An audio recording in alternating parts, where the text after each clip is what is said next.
Caddo Lake looks still on the surface, but its waters hide something older than the cypress roots, and once it hears you, there's no trail back to shore.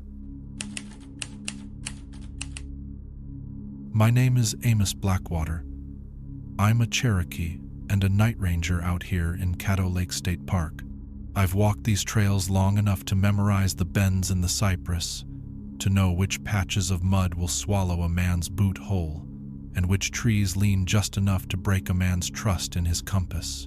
For 11 years I've patrolled these woods in the dark, watched the moon ripple across black water, and learned to listen to what most folks spend their lives trying to ignore, because the forest talks, always has, but not in English. It speaks in absence, in patterns broken, in silence where silence shouldn't be.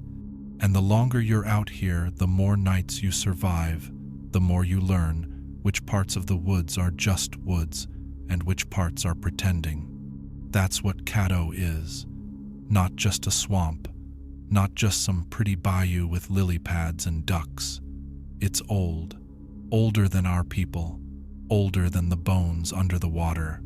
This place was breathing before we gave it names, and sometimes, when it breathes in just right, it exhales something that isn't supposed to be here. They say the dead don't walk in the woods. That's true. But sometimes something else walks like them, and it carries a lantern. It started 2 years ago, late November.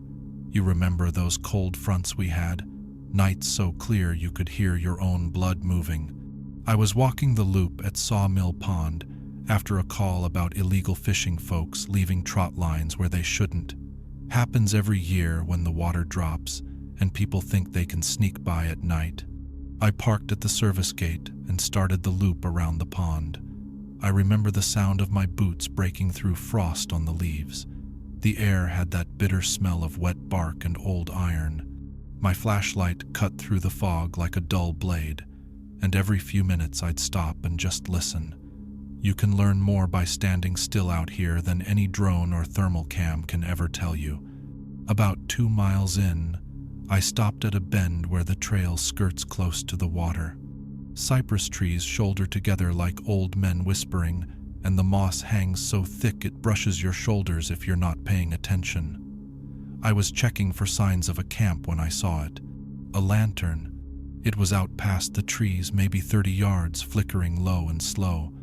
At first I thought someone had just taken a wrong turn and wandered off trail. Wouldn't be the first time, but something was off.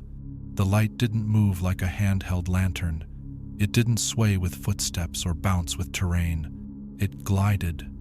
I mean perfectly level, like it was suspended on a rail. Smooth, like it was moving underwater. I crouched low, flicked off my flashlight, and radioed it in. Blackwater to base. Visual contact with light source at Sawmill Pond. Possible lost hiker. Requesting confirmation. Nothing. I repeated it.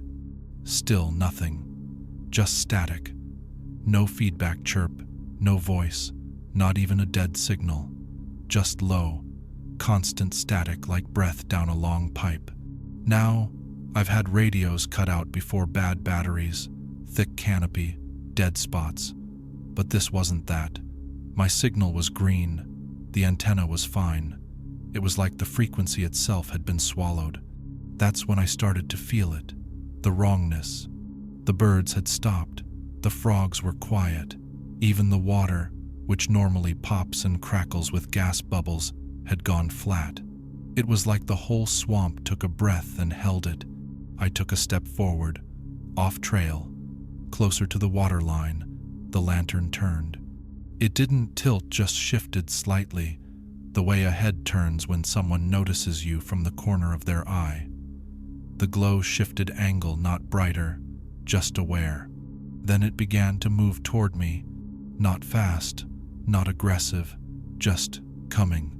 Something told me to stay silent, not to speak, not yet. I can't explain why. Maybe it was instinct. Maybe it was my grandfather's teachings whispering through blood. Either way, I listened. 20 yards. 15. Then I heard it. Amos. My spine locked. It wasn't just a voice, it was her voice. My mother's, soft, patient, southern Cherokee drawl wrapped around a name I hadn't heard her say in a decade. She died of cancer back when I first started working the park. Held her hand in the hospice room until it went cold. I knew that voice. I knew every rasp, every breath in it. And now it was floating over black water like it never left. Amos, come here. My flashlight started to flicker. My hand was shaking. I didn't move. I couldn't. The lantern paused. The light dimmed, then flared, like it was testing something, or getting agitated. Then the voice came again, this time sharper. Wrong. Like the vocal cords didn't fit the words right. Amos, don't walk away from me. I turned off my flashlight. I backed up slow.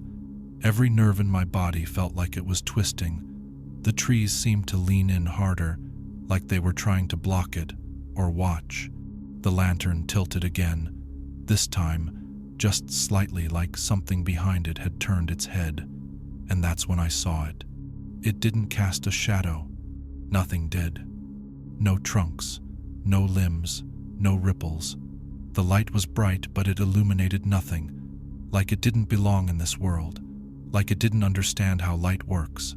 I ran, no shame in it. There are things in this world older than pride, and that night they were wide awake. I ran through swamp and moss and snapping limbs. I heard it behind me, the sound of brush, not breaking but moving, sliding aside. I never heard footsteps, just the soft hum of the lantern and the faintest whisper of my mother's lullaby, over and over. Sleep, little Amos, don't cry. That song hadn't been sung since I was 5, but it knew every word. By the time I reached the service gate, I was gasping, soaked, and bloody from a branch I don't remember hitting. The moment I passed the threshold, the radio chirped, "Blackwater, this is base. Do you copy?" I didn't respond right away. I just stared into the woods. No glow, no voice, no movement. Just the swamp pretending to sleep again. I never logged it, never mentioned it to the new guys. What would I say? There's a light in the woods that wears your mother's voice like a mask, but I've seen it since. Always in late November, always just after sundown, always at Sawmill Pond, and it's learning. The second time, it said my name in my brother's voice. The third time, it didn't say anything, just followed. It doesn't need to speak anymore. It knows I already recognize it. So if you ever hike that trail at dusk, and you see a lantern in the trees, don't follow it. Don't speak to it. Don't let it speak first, because it'll use someone you love, and it will never, ever be them. Subscribe, like, stay safe, or ignore it and see what follows you home. My name's Elijah Redfern, born and raised 6 miles from where the cypress roots crack through the dirt and spill into the black water of Caddo Lake. My people have called this land home for generations, and I've spent my whole life moving with it, not against it. Some folks come out here and treat the bayou like it's a backdrop, a pretty swamp for Instagram and kayaks. But out here, it's not just the landscape, it's alive. It has moods, memory, and it doesn't forget when something goes wrong beneath its surface. I've been guiding tourists, researchers, and park folks through these channels since I was 16. Started out sitting on a cinder block in the front of my uncle's aluminum canoe, learning how to read water just by the way it shifted around a stump. Now I guide on my own, 6 days a week, sometimes 7 when the season gets heavy. I know every turn, every eddy, every hollow where gators nest in spring and herons nest in fall. I know where the lily pads gather thickest, where the snakes hang low in the moss, and which parts of the water smell like oil after a storm. And I know when something doesn't belong, That morning, nothing felt right before I even got in the canoe. It was just before dawn, the kind of dark where the sky is starting to gray, but the trees haven't caught the light yet. You can see just enough to know you're alone, but not enough to feel safe. I'd gotten a call from a park biologist the night before. One of our tagged alligators, a big male we called Arrowhead, hadn't pinged in 2 days. Not like him. He ruled that stretch of the bayou, from the flats to the boat graveyard near the old fishing cabins. When a gator stops pinging, it's usually because he's moved out of range or lost the tag in a fight. But I had a feeling, deep in my gut, that tickle behind the ribs, that told me this wasn't about Arrowhead. It was about what came after him. I launched near Cypress Bend and drifted down slow, letting the paddle drag behind me to keep silent. The water was flat as a mirror, slick with duckweed and morning mist. The trees leaned in above like they were holding their breath. I didn't hear a single owl or frog or even the usual slap of fish near the reeds. Just silence, still and thick, like sound itself had sunk to the bottom. I started with the usual calls, soft clicks of the tongue, a few taps of the paddle against the hull. Arrowhead would have known them. He'd come up like clockwork to check the boat when he was feeling bold. But nothing came. I scanned with my binoculars, tracking the edges, watching for movement in the moss or air bubbles rising from below. Then I saw it. At first, I thought it was a log. It was gray, rounded, half submerged, with duckweed clinging to the top like hair. But as I got closer, the shape changed. I could make out the slope of a shoulder, then the curve of a head, and then a face, a pale, swollen face, bloated, eyes gone, mouth half open, waterlogged skin floating like fabric just beneath the surface. It was a man. I'd seen drowned bodies before. It's part of the job. Accidents happen. But there was something different about this one. He wasn't snagged on anything, wasn't tangled in brush or tied up in drift. He just floated, like he was waiting. I dropped anchor slow, called it in over the radio, trying to keep my voice steady. Redfern to station, found a possible deceased male, float position, north of Bayou Split, requesting recovery. No answer, just static. I tried again, nothing, and that's when it moved. Not with the water against it. The body turned, just the head at first, angled toward me in a slow, deliberate twist that made the skin stretch and ripple like it didn't want to follow. The jaw, already slack, opened wider, far wider than it should have. And then it smiled. A full, deliberate, crooked smile. Not the twitch of a corpse, not the last reflex of a dying nerve. This was purposeful. The kind of smile someone gives you when they know something you don't. Wide and broken, and somehow grateful. The skin at the corners of his mouth tore as it stretched. A line of water spilled from the gash like he was weeping. The jaw tilted left, hanging like it had been unhinged and never set back right. And behind that grin were teeth. Too many of them, too clean, too perfect, like a child's drawing of teeth, repeated row after row. I swear some were overlapping, spiraled like a shell, or the coils of a predator that had learned how to mimic. Then he began to float. Not drift, float, upriver. The duckweed parted ahead of him like something underneath was pulling him along by invisible thread. He didn't bob, he didn't sink, just glided slowly, confidently, upstream toward me. My hand clenched the paddle so tight I thought it might crack, but I didn't move, not yet. That thing kept its face pointed right at me the whole time. The grin never wavered. The eyes, empty as they were, felt locked onto mine, like it was watching me remember it. And then It stopped, right beside the canoe, no more than a few feet between us. I could smell it now, not just rot, but something sharp beneath it. Copper, wet stone, something ancient and alive.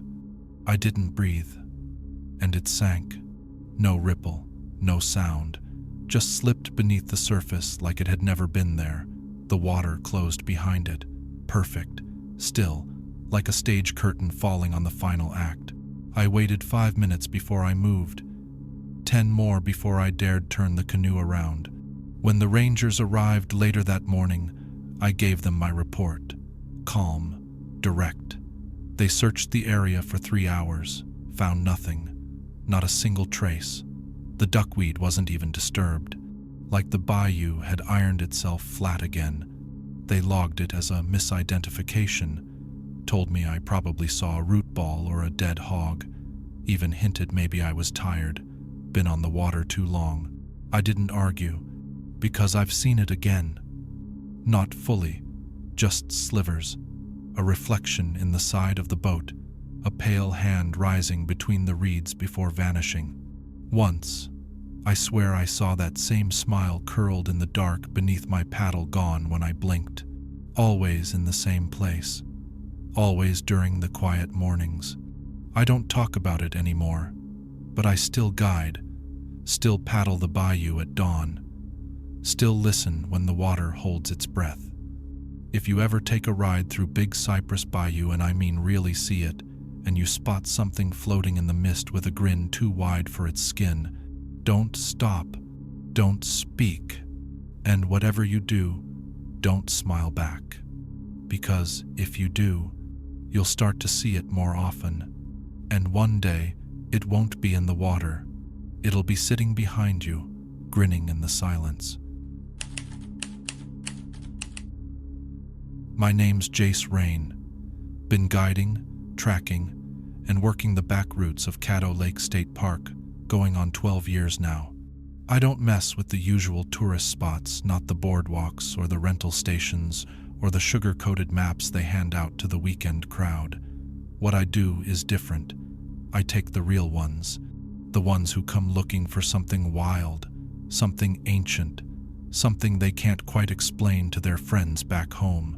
I guide people into the parts of this lake where the trees bend down to whisper, where the air smells like rot and wet stone, and the light doesn't reach the bottom. And when the lake goes quiet, really quiet, I listen, because silence out here isn't peace, it's pressure, it's presence, something holding its breath beneath the surface. Mill Pond Slough is one of those places. It doesn't look like much on the map, a lazy finger of water curling off the main channel, surrounded by thick reed beds and towering bald cypress that lean like old men with secrets. But I've always said, the places that look the calmest tend to hold the worst kind of noise. Out here, the duckweed's so thick it covers the water like paint, green and soft and deceptively beautiful. Most folks think it's harmless, but I've seen things slip beneath it, gators, otters, even an entire overturned skiff once, and vanish like they were never there. That duckweed doesn't just hide things, it consumes them. That morning, I had 3 clients, 2 college-age guys from Austin, fresh-faced, loaded with questions, full of the kind of confidence only city boys carry into wild places. And then there was Martin, a quiet man in his early 60s, out on his own for the first time since his wife passed. Said he wanted to remember what it felt like to listen to nothing. I liked that. I respected it. We set out before sunrise. The sky was still a pale bruise overhead, and the slough was wrapped in mist so thick I had to guide by memory. The water was glass, not a ripple, not a breeze. Not even the frogs were singing. That's when I should have known something was off. You see, silence isn't rare out here, but complete silence, no birds, no insects, no wind, that's something else. That's the land holding its breath. We drifted slow, paddles dipping light. The duckweed stretched wide across the water like a green carpet, smooth and undisturbed. Martin was behind me in the second canoe. The college boys shared the third, trailing close. About halfway into the slough, I noticed the sound of water breaking behind me, small, almost like a fish splash. I turned, half expecting to see one of the boys leaning too far or snapping photos. But what I saw stopped me cold. There were only 2 canoes, one behind me, one beside me, and 3 people. Drew, the kid from the third boat, was gone. No sound, no cry, no splash, just gone. The canoe he'd been in was drifting loose, like someone had gently nudged it away and let it go. The other boy, Travis, looked confused, pale, not panicked, not yet, because he hadn't fully realized what was wrong. "Where's your friend?" I asked, keeping my voice low and steady. He blinked, looked around. He was just here. He was sitting right behind me. The other man, Martin, pulled up beside us. I motioned for them to hold position while I paddled back toward the empty canoe. No sign of Drew, no bubbles, no gear overboard. His paddle was still tucked beside the seat, dry. It looked like he'd just stood up and disappeared. That's when the duckweed shifted. Not near the canoe, near me. It started slow, a ripple, then a gentle circle spreading outward from the rear of my boat. I turned to look, and I felt the chill hit me before my eyes even locked on it. There, sitting at the very back of my canoe, was me. Same red jacket, same battered black ranger hat with the faded stitching, same long braid pulled over my left shoulder, even the same scar on my cheek from the time I caught a hook while dragging lines near the bayou. It was me, down to the twitch in my right eyelid when I'm tense, but it wasn't alive. It didn't blink, didn't breathe, just sat there, hands folded neatly in its lap, head tilted slightly down like it was pretending to be humble, like it knew what it looked like and was waiting to see how I'd react. I didn't speak, didn't breathe. The air felt electric, like a thunderstorm without the clouds. Then it raised its head slowly and looked me dead in the eye, and smiled. Its lips pulled back too far. The teeth were wrong, too white, too clean, too symmetrical, like someone tried carving a perfect smile from something that had never needed one. The skin around the jaw flexed like rubber, as if it was stitched on crooked and didn't quite fit the frame underneath. Its eyes were black, not empty, not glassy, just black, like 2 tunnels with no bottom. And then I noticed something else. The duckweed around it wasn't disturbed. It wasn't sitting in the boat. It was hovering just above it. I reached for the flare under my seat, slow and steady. It watched me, unblinking, and then it leaned forward just an inch, like it was ready to slide in closer, like it wanted to take the rest of the seat to finish becoming me. That's when the duckweed began to spiral. Around the canoe, around the thing, around me, like something massive was unfurling just beneath the surface. Tentacles, or vines, or arms I didn't know, but they moved with precision, coiling through the water, brushing the surface from underneath without breaking it.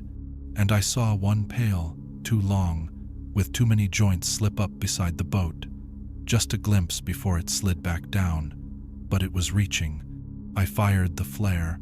The light burst red and loud against the fog, a firework in the still of the swamp. The thing flinched, just barely. Then it smiled wider and began to sink, face first, slowly. Its arms didn't move, its legs didn't kick.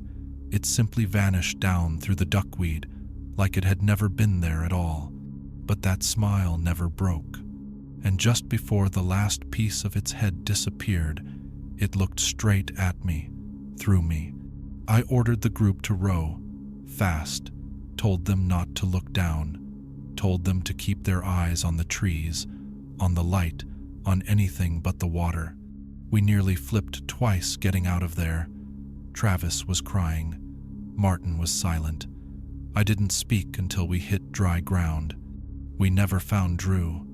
Rangers swept the slough for 2 days. No trace, no drag marks, no gear. Just another ghost in the bayou. His parents came out and wept near the shore. I didn't have the heart to tell them what I saw. And now, some nights when I'm out on other trails, I swear I catch a glimpse of myself across the water, just sitting, smiling. I haven't guided Mill Pond Slough since, and I never will again. If you ever find yourself drifting out there, and the water is still, and the green duckweed looks soft enough to step on, don't look too long, because there's something beneath it, and it's learning, not how to hunt, but how to become. My name is Isaiah Wildcat, 23 years old, Cherokee on both sides, and the youngest ranger trainee in this region's rotation. I've only been working the park for 9 months, but I grew up near these woods on the south edge of the reservation, where the ground stays soft and the fog rolls in like it knows something you don't. My grandfather used to say the trees around Caddo Lake don't just grow, they remember, and sometimes they remember you. I didn't understand what he meant until the day I walked into Hell's Half Acre.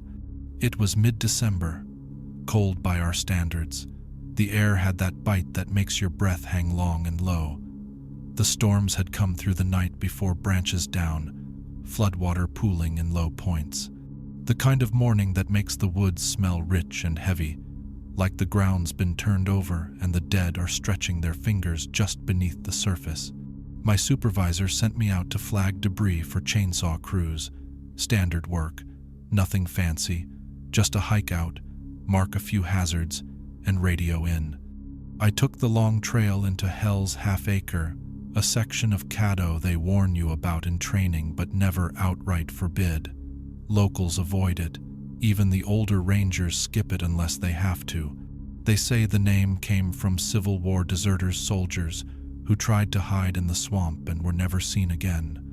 Some say it came from an old sawmill fire that burned for days without fuel. Whatever the truth is, the place earned its name. You can feel it when you cross into it. The temperature dips, and the light changes, not dimmer exactly, just strange. Like the shadows lean different there. I was about 3 miles in, just past a deadfall of cypress, when I saw it. A single tree standing taller than the rest, wide, ancient, gnarled around the base like it had been gripping the earth too long. Something about it pulled at me. I didn't choose to stop, I just did. That's when I noticed the sap. It wasn't golden like most cypress bleed. This was deep crimson, red, thick as syrup, dripping in slow, deliberate trails down the bark like the tree had been wounded. I stepped closer, crouched near the base, and reached out before I even realized what I was doing. The moment my fingers touched the sap, the air changed. It went heavy, like I'd stepped underwater. My ears filled with pressure, my vision blurred for half a second, just long enough to disorient, and then the whisper came. "I see you." I snapped back, stumbling, heart thudding. Looked behind me, no one there. The woods were dead silent. No birds, no frogs, not even the wind. Just me and the tree. I wiped my hand on my pant leg. The sap clung like grease. Cold at first, then warm, too warm. The voice came again, this time inside my head, but clear as if it had been spoken aloud. "You don't have to leave. Not yet." I stood frozen. Every instinct told me to turn around, to mark the location and hike out. I even reached for my radio, but it was just static, channel dead. I looked up at the tree, and for a brief second, I swear I saw something shift inside the bark, a ripple, like something was breathing just under the surface. Then the voices multiplied, not just one anymore, a chorus, low, soft, familiar. "Isaiah, stay with us. It's warm here. It's safe here. We missed you." I blinked hard, the sound of my name said in my mother's voice. She died when I was 16. I hadn't heard her voice since. Then came my grandfather's laugh, deep, calm, the kind that used to carry me through storms. You don't have to be lonely, boy. My knees buckled. I dropped to the ground. I knew what was happening, some kind of hallucination, right? Maybe mold in the bark, maybe a reaction to the sap, but part of me didn't want to fight it. The voices were comforting, soft. They knew everything I'd ever lost and whispered it back in the way I remembered best. I stood and backed away, or tried to, but the tree was closer now. I hadn't moved, but it had. The roots had shifted, thick ropes of wood now twisted across the ground behind me. The sap was spreading, not dripping anymore, but pulsing, as if from a heartbeat inside the trunk. I saw faces in the bark, half-formed, smiling, peaceful. One of them looked like a man I'd met in training, who'd gone missing 3 years ago during a solo hike. His file said presumed drowned, but there he was, eyes closed, mouth slack, lips wrapped around a trickle of red sap like he was drinking it in his sleep. And then I felt it. The pull, like gravity in reverse, not dragging me down, but pulling me in. And for a few long, silent seconds, I wanted to go. I can't explain the feeling. Like every ache inside me was being cradled, every loss forgiven, every mistake erased. We know you. You're tired. We can hold you. I opened my mouth, maybe to cry, maybe to say yes, but my foot slipped, and I fell backward onto the cold ground. The jolt snapped something loose in my brain. That's when I ran. Full sprint. No grace. Tripping over roots, scraping arms on bark. The whispers chased me, curling through the trees like fog. Promises, names, voices I hadn't heard in years. It's okay. Come back. Come home. I didn't stop until I hit the gravel road near the ranger station, lungs burning, chest heaving. They say I was white as a ghost when I walked in. I never told the full story, just logged it as a strange tree leaking toxic sap, advised cleanup crew to avoid it. Hell's Half Acre is closed now for ecological recovery. That's what the paperwork says. But I know what's really there. And I don't go back, because that tree is still bleeding, still calling. And one day, someone's going to touch it and not come back. If you ever find yourself deep in Hell's Half Acre and you come across a cypress tree bleeding red in the cold, don't listen to what it says. Don't believe the voices. And for the love of everything, don't touch the sap. Because once it knows your name, it doesn't forget. And the longer you stay, the less you'll remember why you ever wanted to leave. My name's Cole Storm. I was born half a mile from a creek that never stops whispering. First time I followed a trail, I was 6 years old, barefoot, dragging a slingshot made from dogwood and twine. My grandfather, Cherokee, like me, used to say, "The woods speak in more ways than a man can answer. You just need to learn which voices to respect and which ones to never, ever speak back to." I served 2 tours overseas before I came home. Desert heat, flashbangs, men screaming on radios. I've seen how fear moves in a man's body when it's real, but I've never seen fear wait for you like it does in Caddo Lake. And nothing waits longer or quieter than the stretch we call Government Ditch. That place isn't even supposed to be on the map. Not anymore. It's a scar carved into the swamp, a black artery that runs beneath the waterline, choked with moss and rot and cypress so twisted they look like they were wrung by God's own hand. The light doesn't reach that far in. Sound doesn't either. It's not just still out there. It's expectant, like the whole place is holding its breath, waiting for someone dumb enough to breathe first. Locals won't step near it. Some of the old women in town won't even say its name out loud. They just call it that place that pulls. I was called in for a standard track. At least, that's what they said. A missing hiker, 26, out of Baton Rouge. Wildlife photographer, car still parked by the trailhead. No GPS ping in 48 hours. Last note on his digital log said he was heading east toward an area near the deep brush line. Wanted owl shots no one had captured yet. I read that line twice. That's the kind of sentence you only write once in your life, right before something finds you. Still, I said yes. I always say yes when someone's missing. Doesn't matter if they were foolish. Doesn't matter if it's too late. You don't leave people to the dark. I geared light, packed tight, brought 2 blades, and an old revolver I'd never once had to draw. My radio worked fine. My boots were broken in. The rest was instinct, and that runs deep in me. I hit the edge of Government Ditch just after sunrise. The fog was already thick enough to wet the inside of your mouth when you breathed. The air smelled wrong, moldy, metallic, like rot and rusted wire. I've been in morgues. I've been in collapsed buildings with fresh bodies. But this was older, like blood that had dried and come back. The prints started easy, clean, size 11, new Vibram sole, deep enough to be fresh. Even gait at first confident, focused, but a few hundred yards in, that changed. Stride shortened, toes began to point slightly inward. The trail started doubling back on itself, small, confused loops in the mud, classic signs of panic or disorientation. And then he started dragging. I could see it in the outer edges of each boot mark, scuffed, unbalanced. Then, nothing, just gone.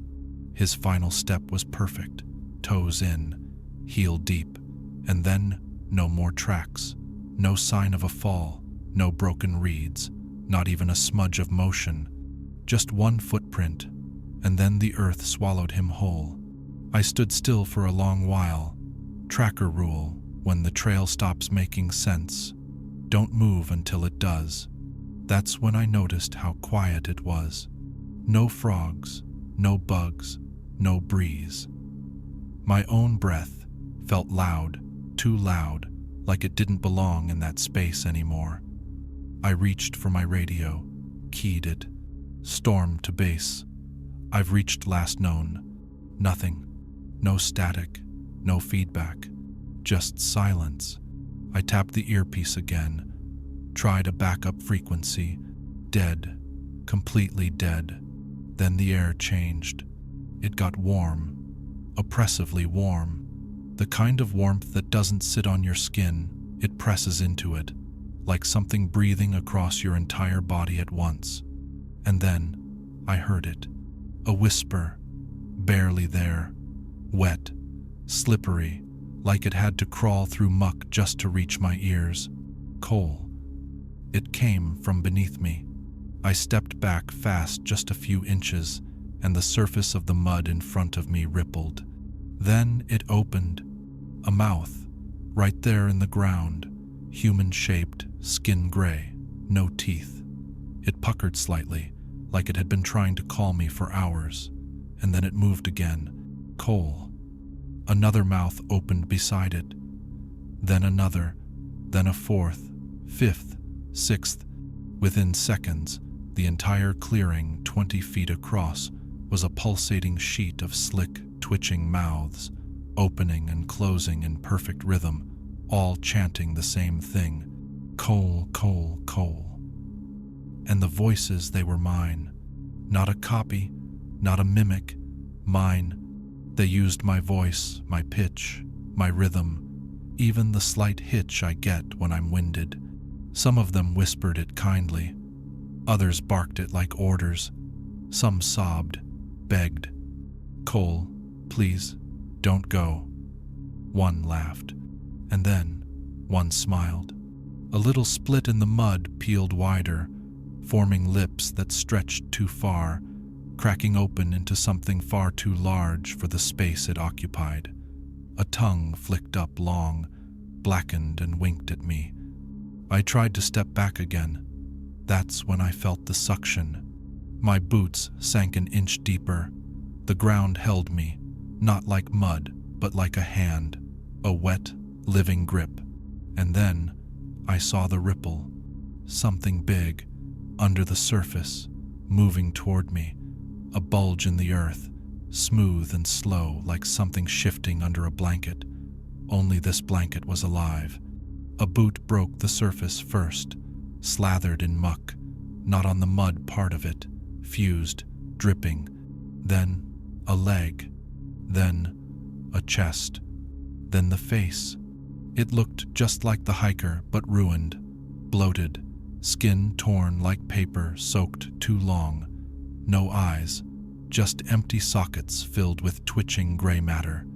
Its mouth was wide, and inside that mouth were more mouths, smaller ones, nestled, smiling, whispering. "Cole, we know you. We remember you. Let go. You're tired. Let us carry you." I couldn't breathe. It wasn't trying to kill me.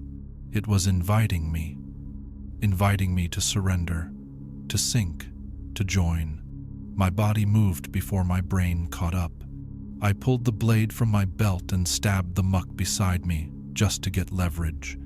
I yanked my leg free, stumbled backward, slashing at the ground like it could bleed. I didn't even feel the blood on my shin until later, where something had licked me as I pulled free. The mouths wailed, not screamed, wailed, like I'd broken something's heart. I didn't look back again. I ran through the reeds, through the rot, through that awful, breathless forest.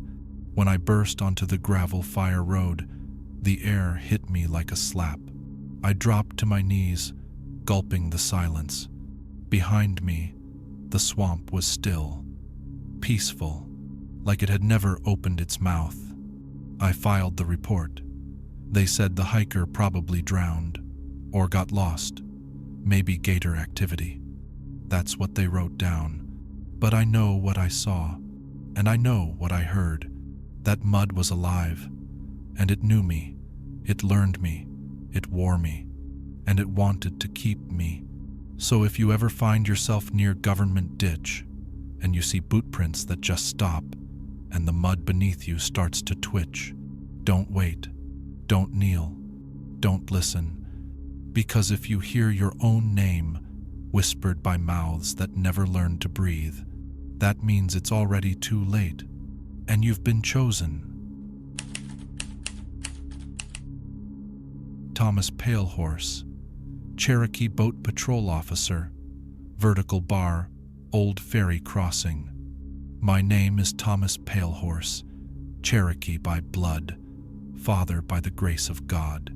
And for the past 15 years, I've patrolled these waters, Caddo Lakes, forgotten arteries, the ones the tourists never learn to pronounce. I know every turn of the channel, every weather shift before it comes, and every kind of cry that means someone's in trouble. I've seen bodies float face down for hours before anyone noticed they were gone. I've seen men beg the trees for forgiveness before stepping off their canoes barefoot into the dark.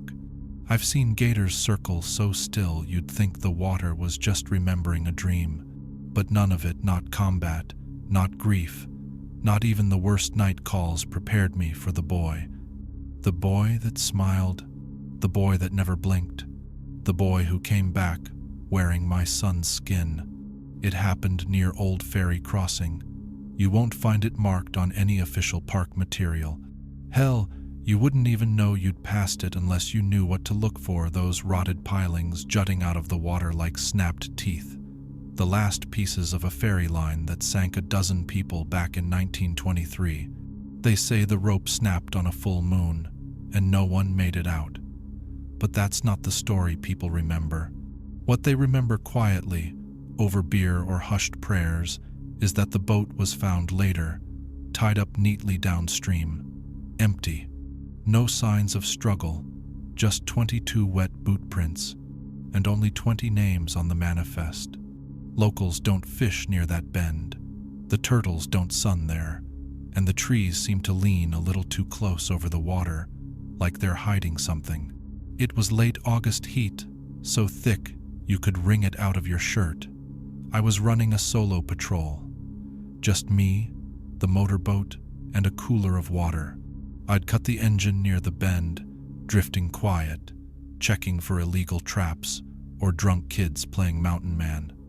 Binoculars in one hand, notebook in the other, and then I saw him, a child, floating upright, 30 yards off the bow. At first I thought it was a log, then a mannequin, maybe one of those CPR dummies. Pale skin, short frame. The lake plays tricks on your eyes when the fog rolls in. But the longer I looked, the less sense it made.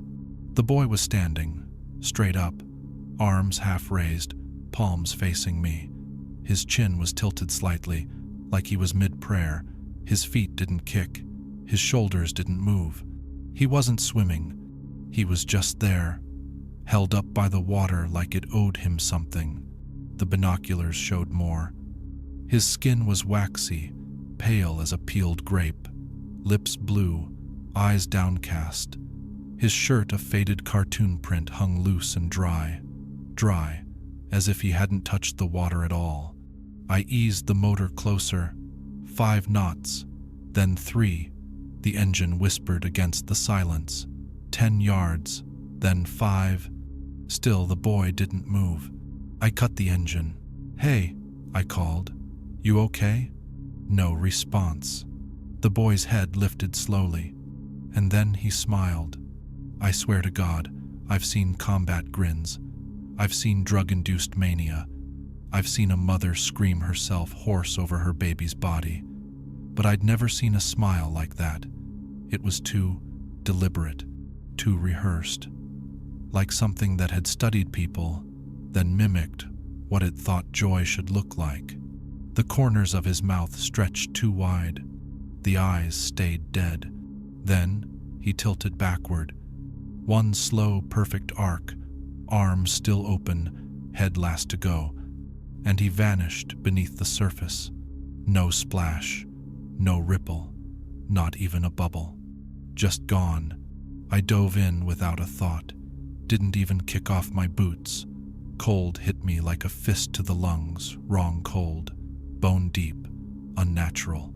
I swam hard, eyes wide, sweeping left to right. There was nothing. No boy, no motion, no temperature shift. Just black water, pressing in like a held breath. I surfaced, gasping, arms shaking, throat burning. Hauled myself back into the boat and hit the radio. Possible child in water, possible drowning. Request dive team at Old Ferry. One witness. Silence. Then, no reports of missing juveniles. No alerts issued. You sure what you saw? I'm not sure of anything, I said, but he smiled at me. Dispatch paused again. We'll make a note of it. That was it. That night, I didn't talk about it. Not with my wife. Not with Micah. Micah's my boy. 11 years old. All elbows and curiosity. Loves sketching tree bark. Keeps a pine cone in his backpack for emergencies. That night, he'd gone to bed early, curled up under that old ranger's blanket from my academy days. And at 2 a.m. sharp, I woke up. No dream, no sound. Just that dead-center jolt, like something had entered the room.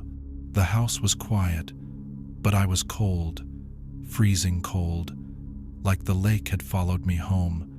Then I heard it. Outside the bedroom window. Dad. Soft, gurgled, familiar. I walked to the window and lifted the curtain. Nothing there, but the grass outside was wet. The gravel path had footprints. Then again, louder, closer. Dad, come see. It was Micah's voice, but not his tone. Something wore it wrong. I stepped onto the porch, flashlight raised.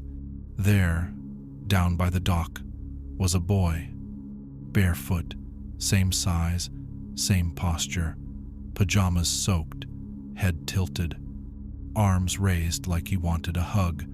"Micah," I said, even though I knew. The boy grinned. Same as before, wide, puppeted. Then it stepped back, into the lake. No splash. I sprinted into the house, took the stairs 2 at a time, threw open my son's bedroom door. Micah was there, asleep, curled up, breathing easy. But the window? It was open, and on the sill were wet footprints, tiny, bare. Since that night, it's happened 4 more times. Always 2 a.m., always his voice, sometimes inside the house, sometimes just outside the bathroom door. Once, I found handprints on the inside of the mirror, even though the steam was cold. And once, God help me, I saw Micah talking in his sleep, whispering to someone I couldn't see, smiling. We've started keeping the windows locked. I've salted the thresholds. I even carved a ward into the dock post, one my grandfather taught me, back when he used to speak about lake spirits in a tone just shy of a warning. But I don't think it matters. Not anymore, because something saw me on that water, and now it wants my son. So if you ever find yourself out near Old Ferry Crossing, and you see a boy in still water, standing straight, smiling with his arms open, don't speak, don't approach, and don't let it follow you home, because it doesn't just want to drown, it wants to replace, and it's already learning your voice. My name is Jonah Greycloud, Cherokee by blood, ranger by duty, fire lookout by circumstance. I've lived alone in Tower 3, high above Cathedral Trail, for nearly a decade now. Some call it a quiet post, others call it punishment. I call it what it is, a job that requires solitude, patience, and a tolerance for the kind of silence that most people go mad listening to. Up here, the wind doesn't whistle, it hums. The trees don't sway, they breathe. And the fog doesn't roll in, it rises, slow and deliberate, like it's searching for something. Cathedral Trail runs through a stretch of forest that feels older than anything else in the park. The trees are tall and twisted, the path never runs straight for long, and the ground always feels a little too soft under your boots, like something's moving just beneath it. I've seen compasses spin without reason. Hikers swear they've been walking in circles. Even seasoned search teams lose direction in places they've mapped 100 times. We joke about it in the Ranger Lodge, say the forest has moods, but nobody ever says those jokes with a full smile. Because deep down, we know better. It happened in October, cold mornings, wet afternoons. I was on shift during a 4-day storm, cycle clouds low, visibility poor. That particular morning, the fog came in thick and fast. By 6 a.m., I couldn't see 10 feet beyond the tower. From that high up, watching the trees vanish in slow waves, it felt like the whole world was sinking beneath a sea of cotton. I was standing on the deck, sipping lukewarm coffee, watching the mist swallow the forest when I heard it. A voice, faint, sharp, human. "Help! Hey! Is anyone up there?" I turned so fast I nearly dropped my thermos. The fog made it hard to pinpoint, but it sounded close, not below the tower, within the fog, as if the trees themselves had spoken. I grabbed the binoculars, scanned the trail, but it was hopeless, just white, endless, dense white. "Still," I called back, "this is Tower 3. I hear you. Can you give me a location?" A long pause. Then the voice came again. "Up here, please. Jonah, can you hear me?" And that's when everything stopped. My name, my first name, spoken with the exact cadence I use, not just close, identical. I stood there, heartbeat slamming behind my ribs, binoculars halfway to my face, because it wasn't just someone calling for help. It was me. I know what my own voice sounds like through static, through a microphone. I've heard myself on the radio more times than I can count. It has a specific rhythm, low, slightly gravelly, shaped by years of tobacco and dry wind. And that voice in the fog, it was me. I dropped the binoculars, fumbled for the radio. This is Tower 3. I've got a voice mimic, confirmed vocal match, Cathedral Trail, Southeast Bend, request backup. I didn't even get to finish. The radio crackled and then answered, "Copy that, Jonah. I'm already here." It said it so clearly, so calmly, my voice, through my radio. The unit slipped out of my hand and clattered to the floor. I hadn't keyed the mic, hadn't said anything, but the voice kept talking. Even with the radio off, I could hear it outside the window now. "Jonah, come down. I'm hurt." It echoed up from the base of the tower, soft, measured, like I'd walked down the stairs in my sleep and was now calling myself up for help. I didn't move at first, just stood at the threshold of the tower door, staring out into the white. I knew I shouldn't look, knew I shouldn't even breathe loud enough for whatever it was to track. But the silence after it spoke, it stretched, it waited, and that waiting, it wanted me to answer. I stepped onto the platform, gripping the railing hard enough to hurt. The fog was thick, it clung to the railing in tendrils.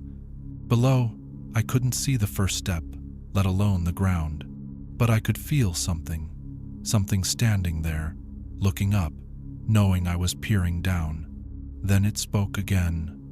"Jonah, I fell. I need you." My foot touched the first stair, and I started down. Each board creaked louder than it should have. The air grew colder with each step, but not naturally. It was like walking into something's breath. The temperature dropped, but only around me. The tower vibrated faintly, like it knew what was happening and wanted no part of it. Halfway down, I stopped. Movement. Shadow in the fog. A figure, standing exactly like me. One hand on the hip, shoulders slightly hunched, weight shifted to the right leg. A mirror reflection in posture. Then it stepped forward. The mist peeled back just enough for me to see the face. My face. Same jagged scar over the left eyebrow. Same coffee stain on the collar. Same tired eyes from years of no sleep and long shifts. He was wearing my uniform. He even had my tower keys, down to the little red bead I tied on the ring so I wouldn't lose it in the dark. But the smile was wrong. Too wide. Lips pulling back too far. Like it had borrowed a mouth and didn't know how to wear it. Then it spoke again, but this time the voice was split. Not layered. Shattered. My voice at age 10, 15, 22, 30 all at once. Laughing, crying, screaming, whispering. "Jonah," it said, tilting its head to a sick angle. "You already came down. Why are you still up there?" Behind it, more figures emerged. Shadows in the fog. Some limping, some shaking, some crawling. All shaped like me. One sobbed with my voice. One shouted something I hadn't said in a decade. A memory, a sentence I whispered to my father's body when they found him cold and gone in the cabin after his second heart attack. They knew. They had me. And worse, they believed they were me. I turned and ran. Up the stairs, skipping steps, tripping once, catching myself on the railing hard enough to tear skin. Back inside, slammed the door, jammed the steel bar in place. I waited. Whispers circled the windows. Fingernails tapped the glass in soft, polite rhythms. "Jonah," they whispered, "you've forgotten. You're already down here." One voice whispered, "We forgive you." Another, "We remember." One said nothing, just breathed. For 10 minutes, maybe more, I didn't move. Then, stillness. No more whispers, no more knocking. When the fog began to thin, it peeled away like old skin. The trees returned, quiet and unmoving. The trail looked like it always had empty. When I finally opened the door and stepped out, there was nothing. No footprints, no voices. Just a soft echo in the back of my skull. "You already came down." I reported nothing, just logged the weather, same as always.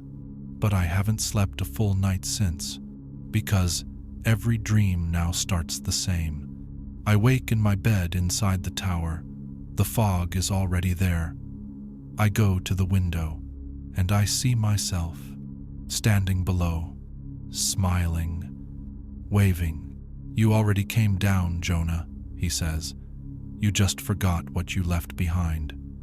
So if you ever hike Cathedral Trail and the trees start to bend where they never bent before, if the fog rolls in like a living thing and you hear your own voice calling your name, don't answer, don't speak, don't even think of replying.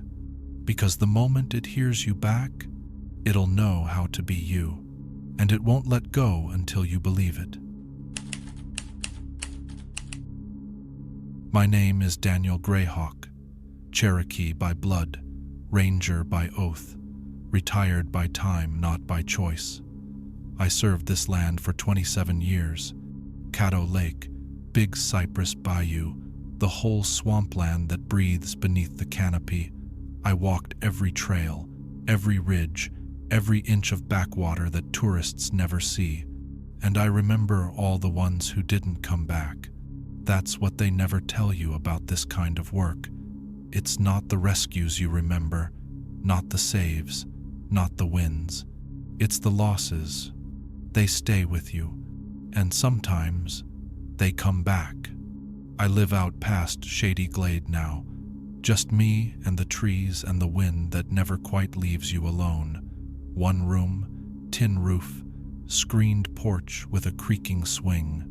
I built it with Margaret the year before she passed, back when I thought I still had time to rest easy.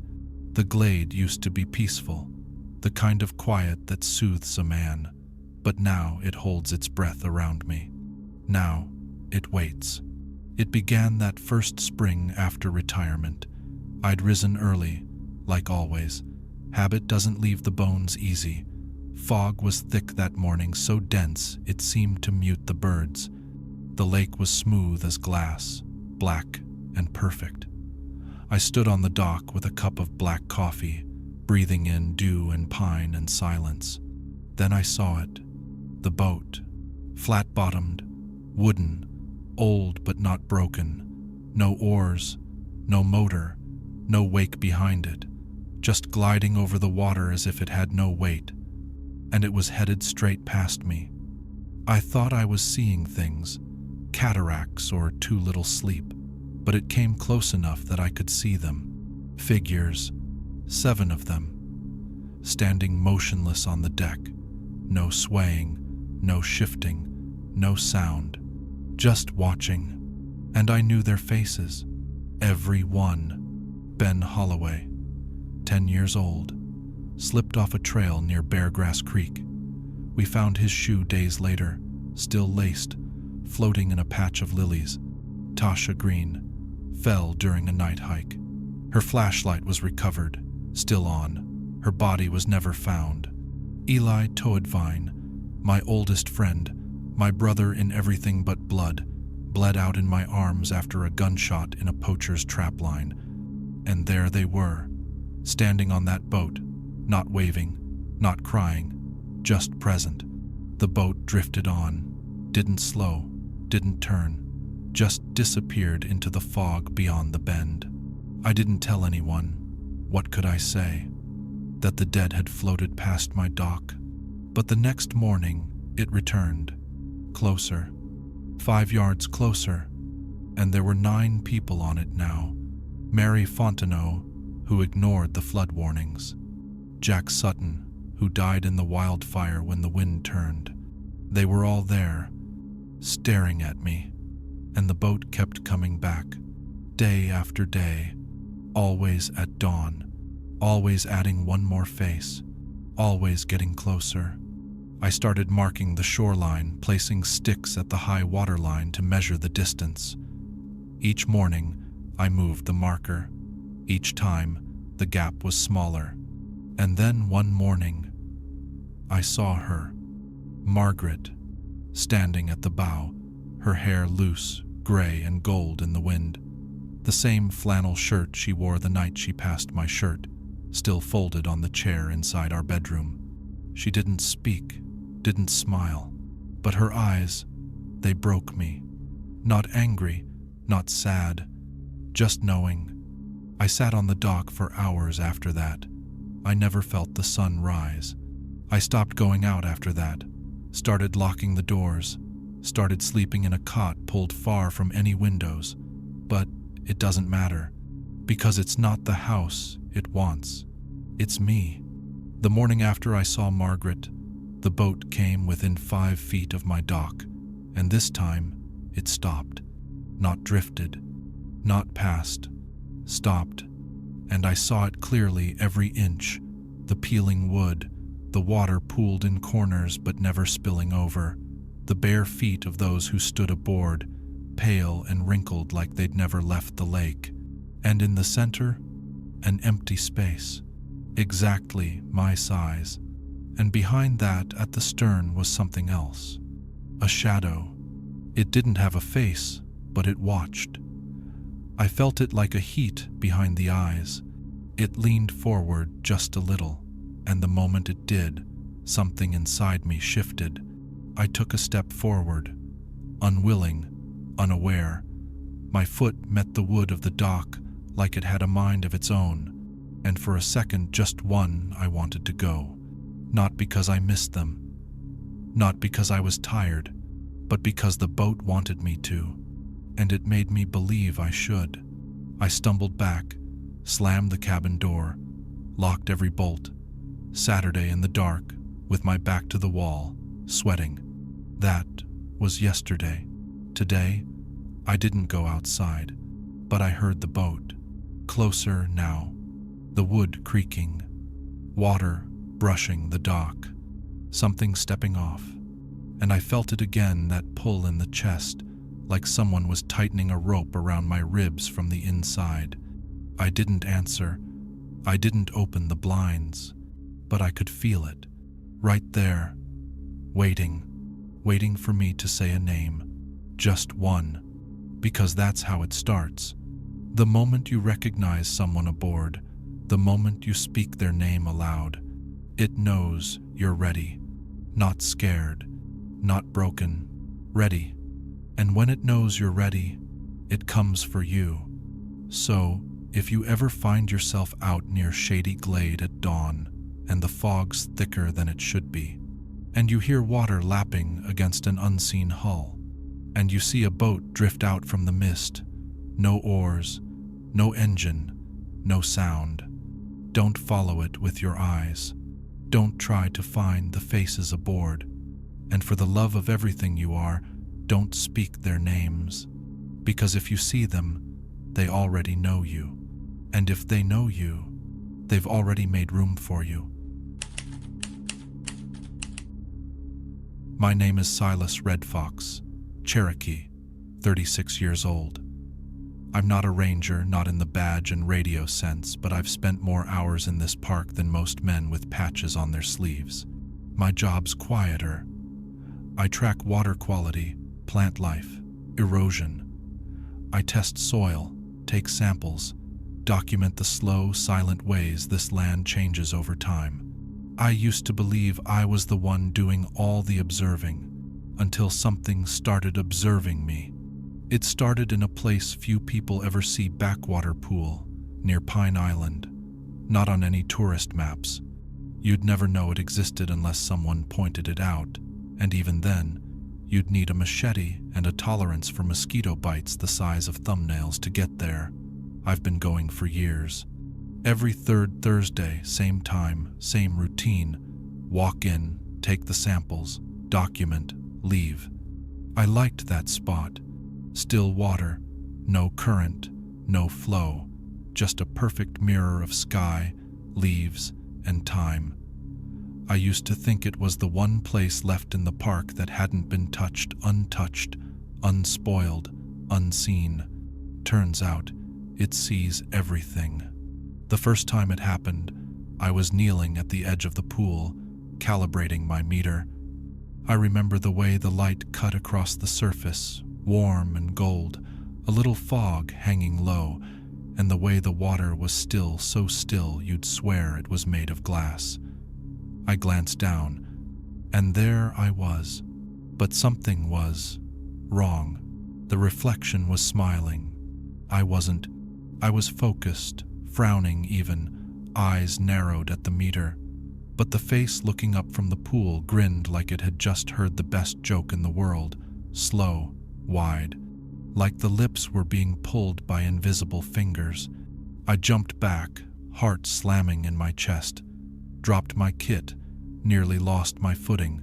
The water rippled with the motion, and when it cleared, the reflection was gone, just the surface again, empty, like it had never been there. I told myself it was sunlight, maybe a trick of posture, dehydration, fatigue, the usual excuses. But then it happened again. Next visit, same spot. I was cautious this time, already nervous, but determined to get my work done. I knelt, checked the sample, focused, and that's when I saw it wave. My reflection. It lifted one hand, right hand, just like mine, but I didn't move. My hands were on my thighs, steady, still. The wave was slow, deliberate, a greeting, or maybe a warning. This time I didn't hang around. I packed up in record time and got out, but something came with me. It's hard to explain what I mean by that. I didn't feel followed. I didn't feel watched. I felt mirrored, in reverse, like everything I did was being echoed, not immediately, but eventually, sometimes hours later, sometimes days. I'd smile in the mirror, and then catch my reflection still smiling after I'd stopped. At first I noticed it in water, the bathroom sink, the rearview mirror after a rainy drive, a puddle on the sidewalk outside the local diner. In each one, my reflection stood just slightly off. Maybe the eyes blinked too late. Maybe the shoulders rose a second after I sighed. Sometimes, the head tilted just a degree more than mine did. Then it started showing up where it shouldn't. Glass, cabinet doors, car windows at night, a turned-off television screen. Always me. But not.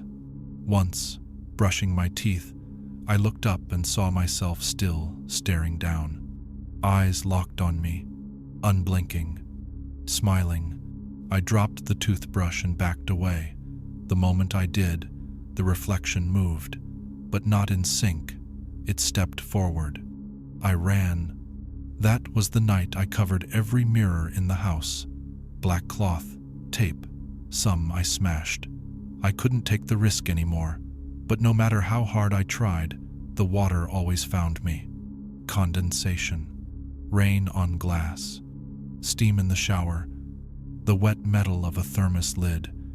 And in every one, if I looked long enough, I'd catch a flicker, a smirk, a delay, a second pair of eyes looking at me, with the kind of familiarity that feels like ownership, like it was claiming me. 2 weeks ago, I woke in the middle of the night to the sound of dripping. I got up, barefoot, walked to the kitchen. No leaks, but there was water on the floor, just a few drops, enough to pool near the fridge in a half circle. And when I looked down, I saw it again, the reflection in the spill. He wasn't just standing there. He was leaning closer, his face pressed right up to the inside of the water line, as if he were trapped behind thin glass and trying to look through. Mouth open, not in a scream, in a breath. That night, I didn't sleep. I didn't turn on the lights. I didn't want him to see where I was. The next day, I tried to talk to someone, a former ranger friend of mine. I didn't tell him everything, just hinted. He said something strange in return. "You've been spending time near Pine Island, haven't you?" I asked how he knew.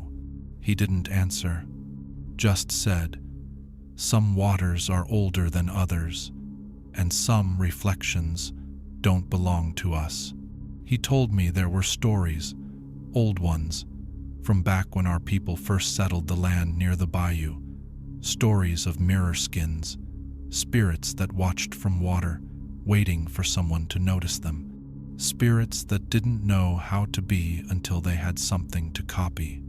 Once they had your shape, your face, your habits, they could move between stillness and form, trade places, even, if you blinked first, if you invited them in. Now I check every surface before I enter a room. I walk fast past puddles, and I don't make eye contact with my own reflection anymore, because yesterday I slipped. I looked, and for the first time, he wasn't just behind the surface.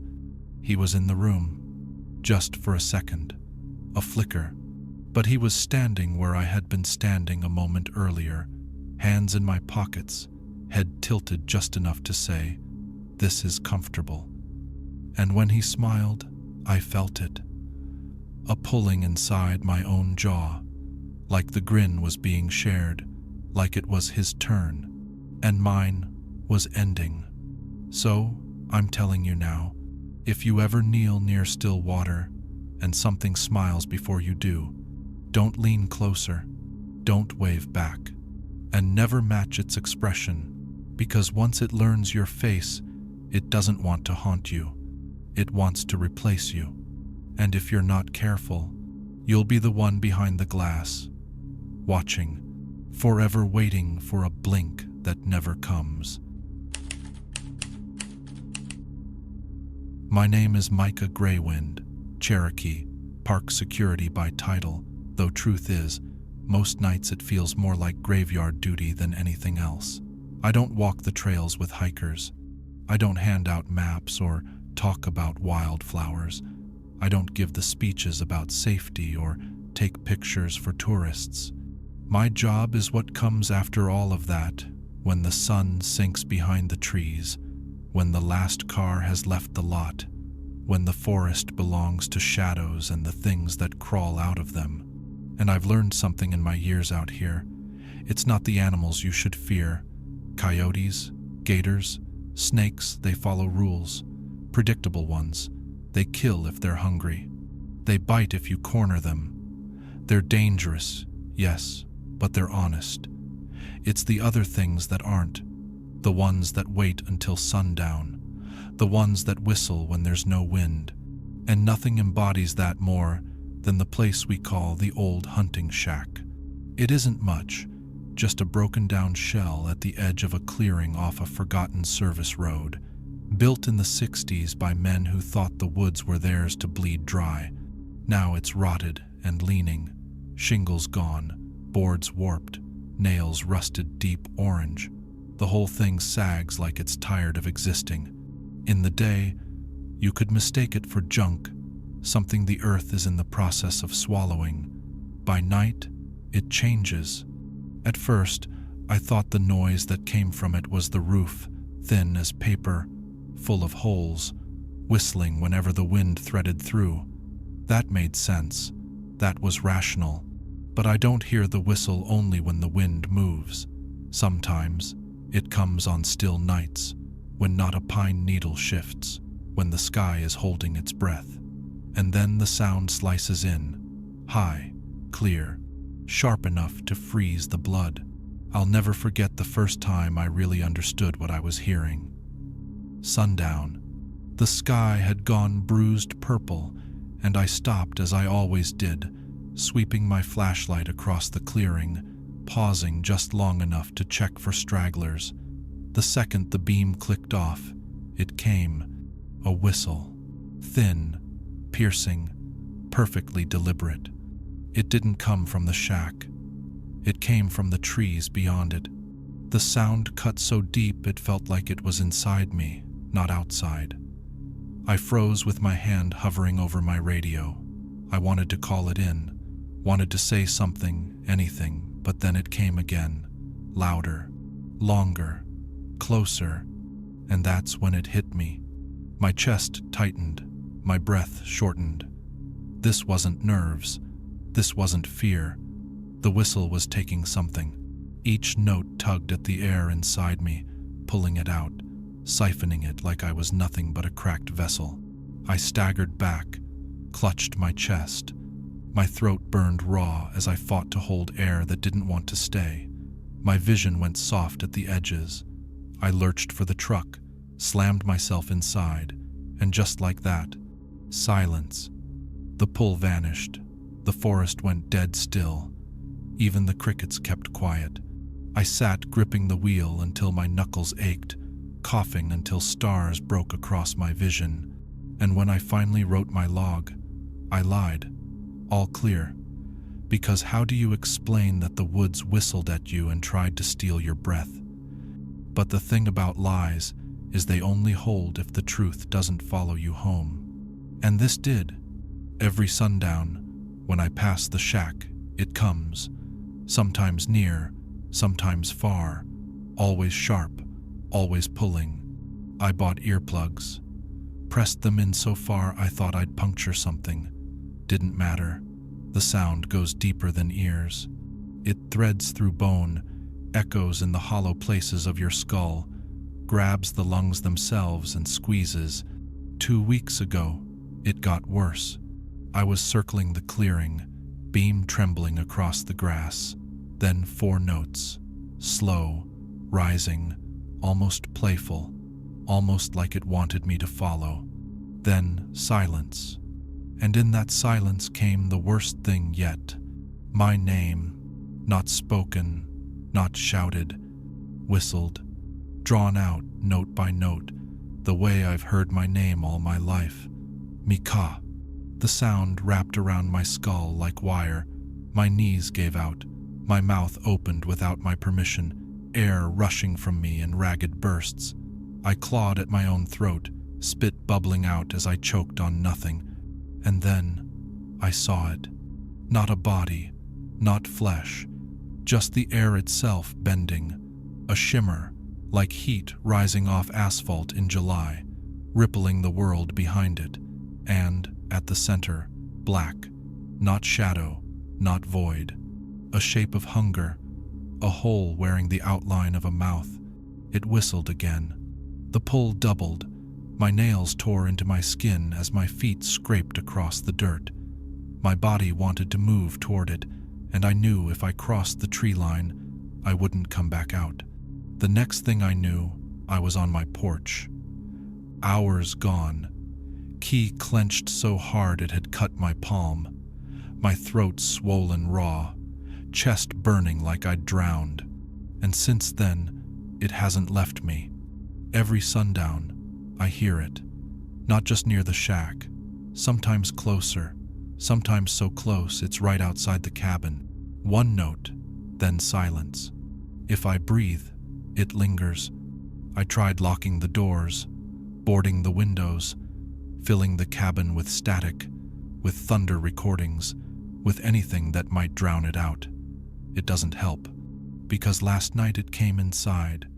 I woke with the taste of blood in my mouth, lungs aching like I'd been holding my breath too long, and there it was, at the foot of my bed.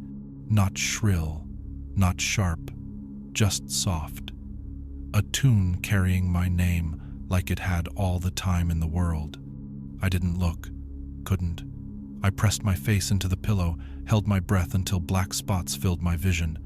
That's the only trick I've learned. If you don't breathe, it can't take anything from you. But you can't hold your breath forever. And one night, I'll fail.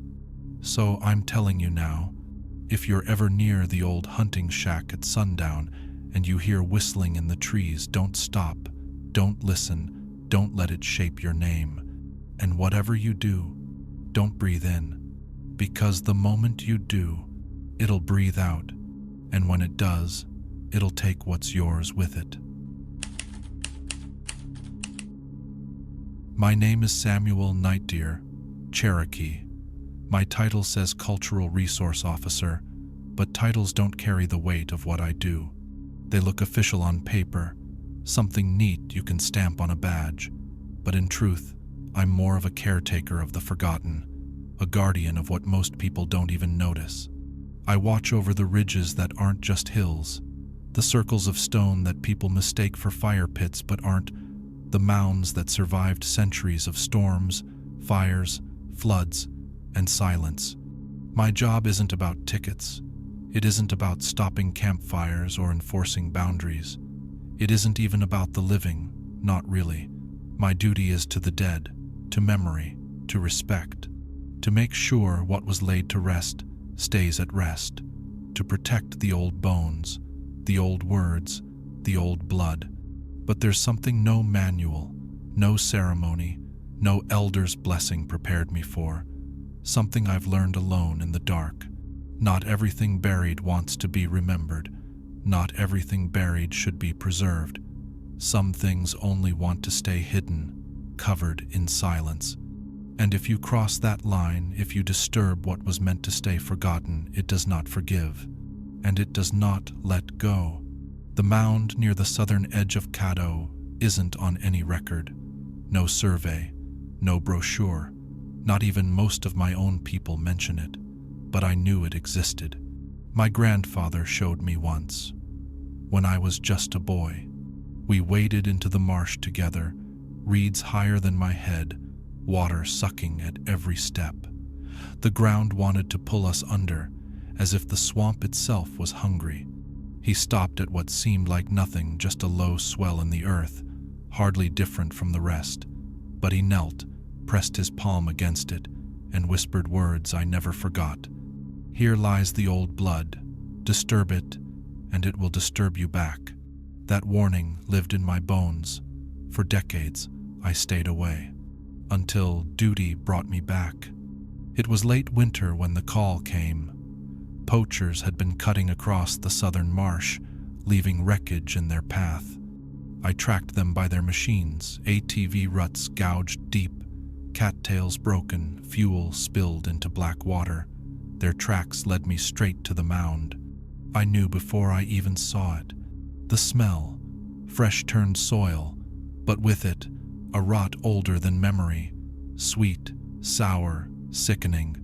The mound was open, torn, a pit clawed into its side, 3 feet deep, inside bones. Human. They weren't just old bones either. They had been handled carelessly, trampled. I saw a skull split where someone's boot had landed, empty sockets staring up like questions, ribs scattered like kindling, a child's femur, thin as a reed, floating half-submerged in black water. The poachers hadn't even bothered to cover it. They left the bones exposed to the air, like trash. I fell to my knees. My chest shook, my eyes blurred. When I steadied myself, I did what I thought was right. I dug with my hands, clawing at mud until my nails bent back and bled. I lifted each bone I could find, one by one, brushing away muck, laying them back into the soil gently, like children. My lips whispered every prayer I could recall. The old words from my grandfather, the broken new ones I pieced together in desperation. The mosquitoes swarmed my neck, frogs croaked all around, but the world felt distant. I worked until my arms trembled, until the pit was filled again. I cut mats of reeds with my knife and laid them over the mound, pressed my palms against the earth and whispered, "Rest again." And for a time, I believed it was finished, but it wasn't. The first night, I woke with dirt under my fingernails, not dry, not old, fresh, black marsh mud. My sheets were streaked with it, wet, stinking of the swamp. I told myself it was nothing, that I had tracked it in, half asleep. The second night, I woke with something in my hand, heavy, cold. My fist hurt from how tight I'd been holding it. When I opened my palm, I saw a femur, ancient, brittle, smooth with age. I screamed, threw it across the room so hard it cracked the wall, but when I blinked, it was gone.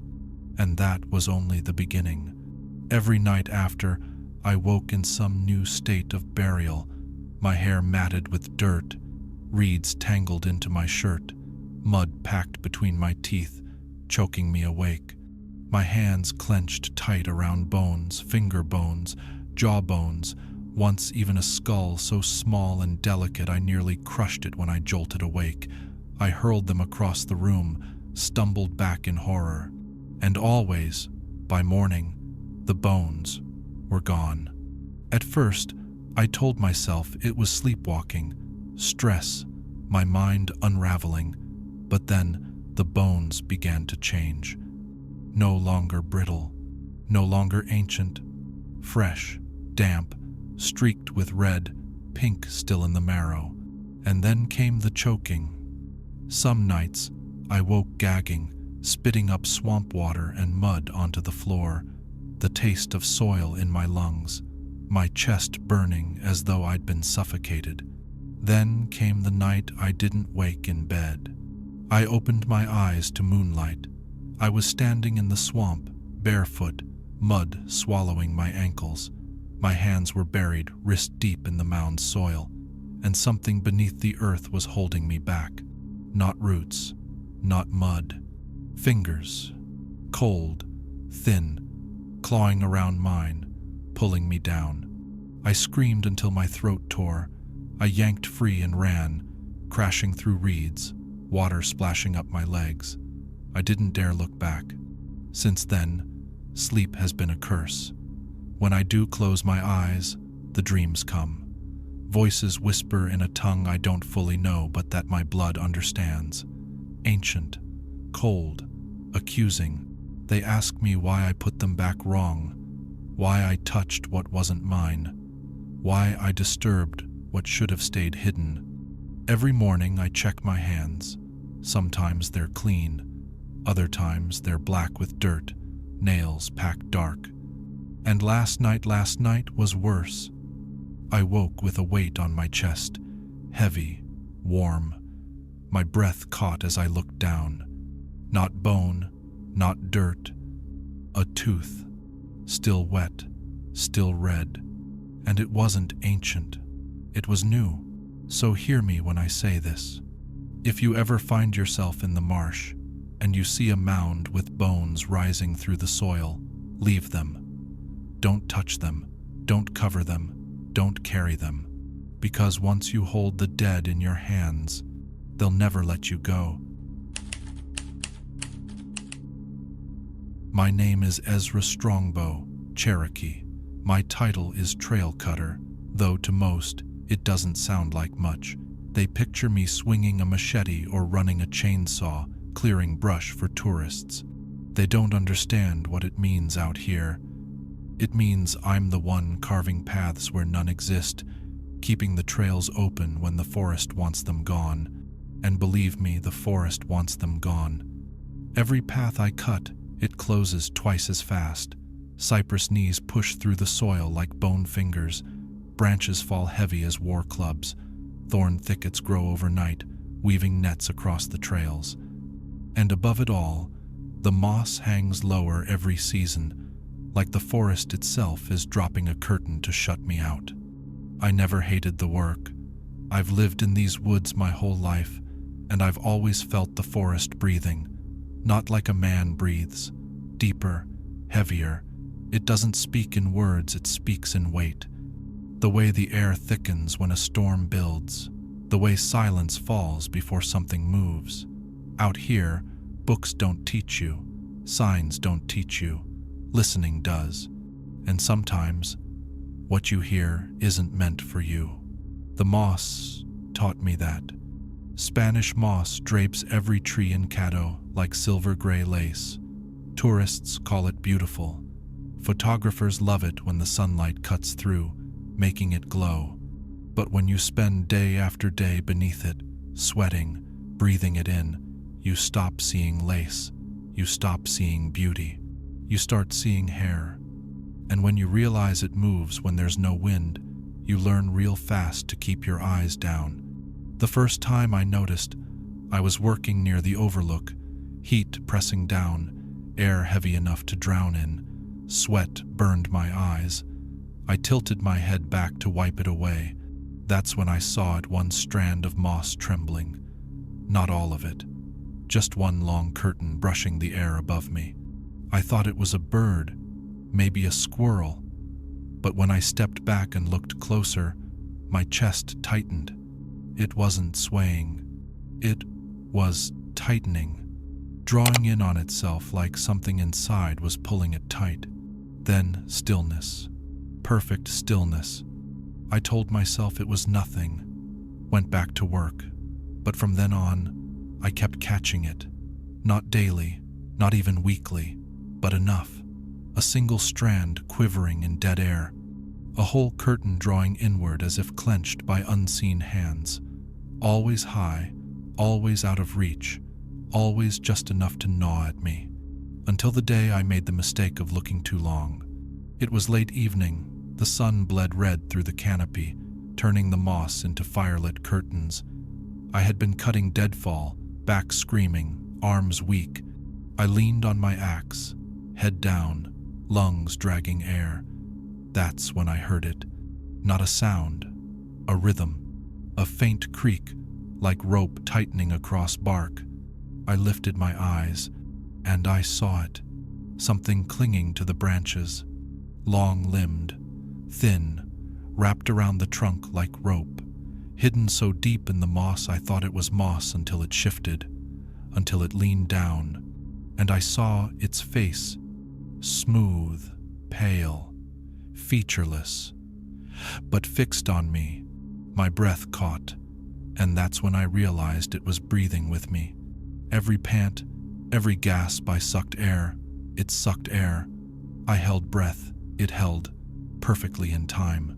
It was watching me breathe. My axe slipped from my hands, my knees buckled, and all around me, the moss came alive. Every curtain shivered, every strand trembled. Not one, not two, hundreds. I ran, didn't think, didn't look back. I left the axe where it lay and bolted down the trail until I broke into the clearing at the overlook. The next morning, I forced myself back. Pride is a hard thing to kill, but when I reached the tree, the axe was gone, and from the branch where I had first looked up hung a length of moss twisted into a noose. That was weeks ago. Since then, it hasn't left me. The moss trembles outside my cabin on still nights, draped from the porch posts, swaying like something walks between them. I've found clumps on my doorstep, damp, fresh, as if laid there. 2 nights back, I heard the creaking again, but this time it wasn't in the forest. It was above my roof. I stepped outside with my lantern, dead silence. The moss hanging from the eaves was still, perfectly still. I shut the door. The sound started again, slow, rhythmic, as if something shifted its weight on the beams above me. Yesterday, cutting a new trail, I saw it again, not walking, crawling, upside down, moving from tree to tree, using the moss like webbing, long-limbed, pale. Its faceless head turned toward me the whole time. It never touched the ground, not once. When I stopped breathing, it stopped. When I started again, it followed. Always watching. I tried ignoring it. That was a mistake. One night I bolted the shutters, stuffed rags in the cracks, told myself I'd sleep heavy and forget it. But the dreams came. Dreams of moss pressing against my face, soft but smothering, sinking into my nostrils and mouth until I couldn't breathe. I woke gagging, lungs on fire. When I spat into my hands, strands of moss stuck between my fingers. The bed smelled of swamp water. The worst part? I could hear it outside, creaking against the cabin walls, like it was crawling around the roof, circling, waiting for me to come out. A week later, I found tracks. Not footprints, not animal prints. I was cutting a trail through the backwater when I saw it, depressions in the mud where the moss had dragged. Long trails, like ropes pulled across the ground. They didn't lead to the water, didn't vanish into thickets. They went straight up a cypress trunk and disappeared into the canopy. That's when I realized it doesn't just live in the moss. It carries it, spreads it, uses it, like a spider carries web. And then came the worst night. I'd stayed late, stupidly, patching part of the overlook railing. The sky had gone black before I realized. The forest was quiet, too quiet. Not a cricket, not a frog. Just the weight of silence pressing down. I started back down the trail, lantern held high. That's when I heard it. Breathing. Not mine. Above me. I froze, raised the lantern. The moss shivered, slowly, gently, as though dozens of unseen bodies shifted in time. And then I saw it. Not one, dozens. Shapes clinging to the canopy, long-limbed, pale, faceless, hanging upside down from the moss like a colony of bats. Every chest rose and fell. With mine, my knees nearly gave. The lantern shook in my hands. I forced myself not to run, not to breathe too fast. Every instinct screamed at me to bolt, but I knew if I gave them too much, they'd take it. I walked, step by step, out of the trees, into the clearing. Not until I reached the cabin did I let myself fall apart. Now I don't sleep much. When I do, I wake up counting my breaths, terrified that somewhere in the dark, it's counting too. Last night I woke, choking again, moss filling my throat, but this time I wasn't in bed.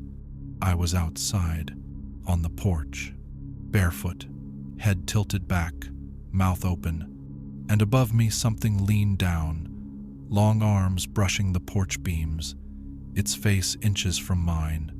It inhaled. I inhaled. It exhaled. I exhaled. Perfectly in time. Until it smiled. Not with lips because it had none, with the tilt of its head, with the way the moss shivered like laughter. I don't remember how I got back inside, but when I woke fully, the porch was covered in moss, piled like a nest. So hear me when I say this. If you walk the trails near Caddo, if you pass beneath the moss and feel the weight of the air shift, don't look up. Don't let it catch your rhythm. Don't let it learn the way you breathe. Because once it has your breath, it has you. And when it climbs down from the canopy to claim you, you won't even have air left to scream. My name is Ethan Firewalker, Cherokee. My title says Tribal Liaison, but that's just paper. What I really am is the one stuck between two worlds, the park and the people. Rangers call me when they find something they can't explain, something that smells of ceremony or whispers of the old ways. My own people call me when the park steps too far, when it cuts into places that should have been left alone. Most days, it feels like standing in the middle of a river, the current pulling hard both ways. But then there are days like the one I'm about to tell you. Days when both sides pretend they don't see what's in the water. And me, I'm left staring straight at it. Huckleberry Slough isn't much to look at on a map. Just a dark finger of water curling through the cypress. No boat launch, no trailhead, nothing to bring visitors near. The locals fish it sometimes, but even then, not often. Not because it's empty, if anything. The slough's alive with catfish, gar, bowfin thick as your arm. No, folks stay away because of what they hear. Voices. Not screaming, not crying, singing. Old-timers will tell you that if you pass the slough on a quiet night, you'll hear humming drifting across the water, soft as a mother rocking her child. If you stop and listen, though, it stops too. Every time. They say it's the water itself doing the singing. I didn't believe that until I saw a man die with a smile on his face. It was a Friday evening, late summer, when the heat sticks to you like oil. I'd been called out by a park supervisor to meet with a guest, a middle-aged man visiting from Dallas. He'd rubbed people the wrong way at the visitor center, kept insisting he wanted to see the sacred waters. They called me in to talk sense into him. We met near the slough's edge, where the mud sucked at our boots and dragonflies skimmed the water. He was polite enough when I arrived. Too polite.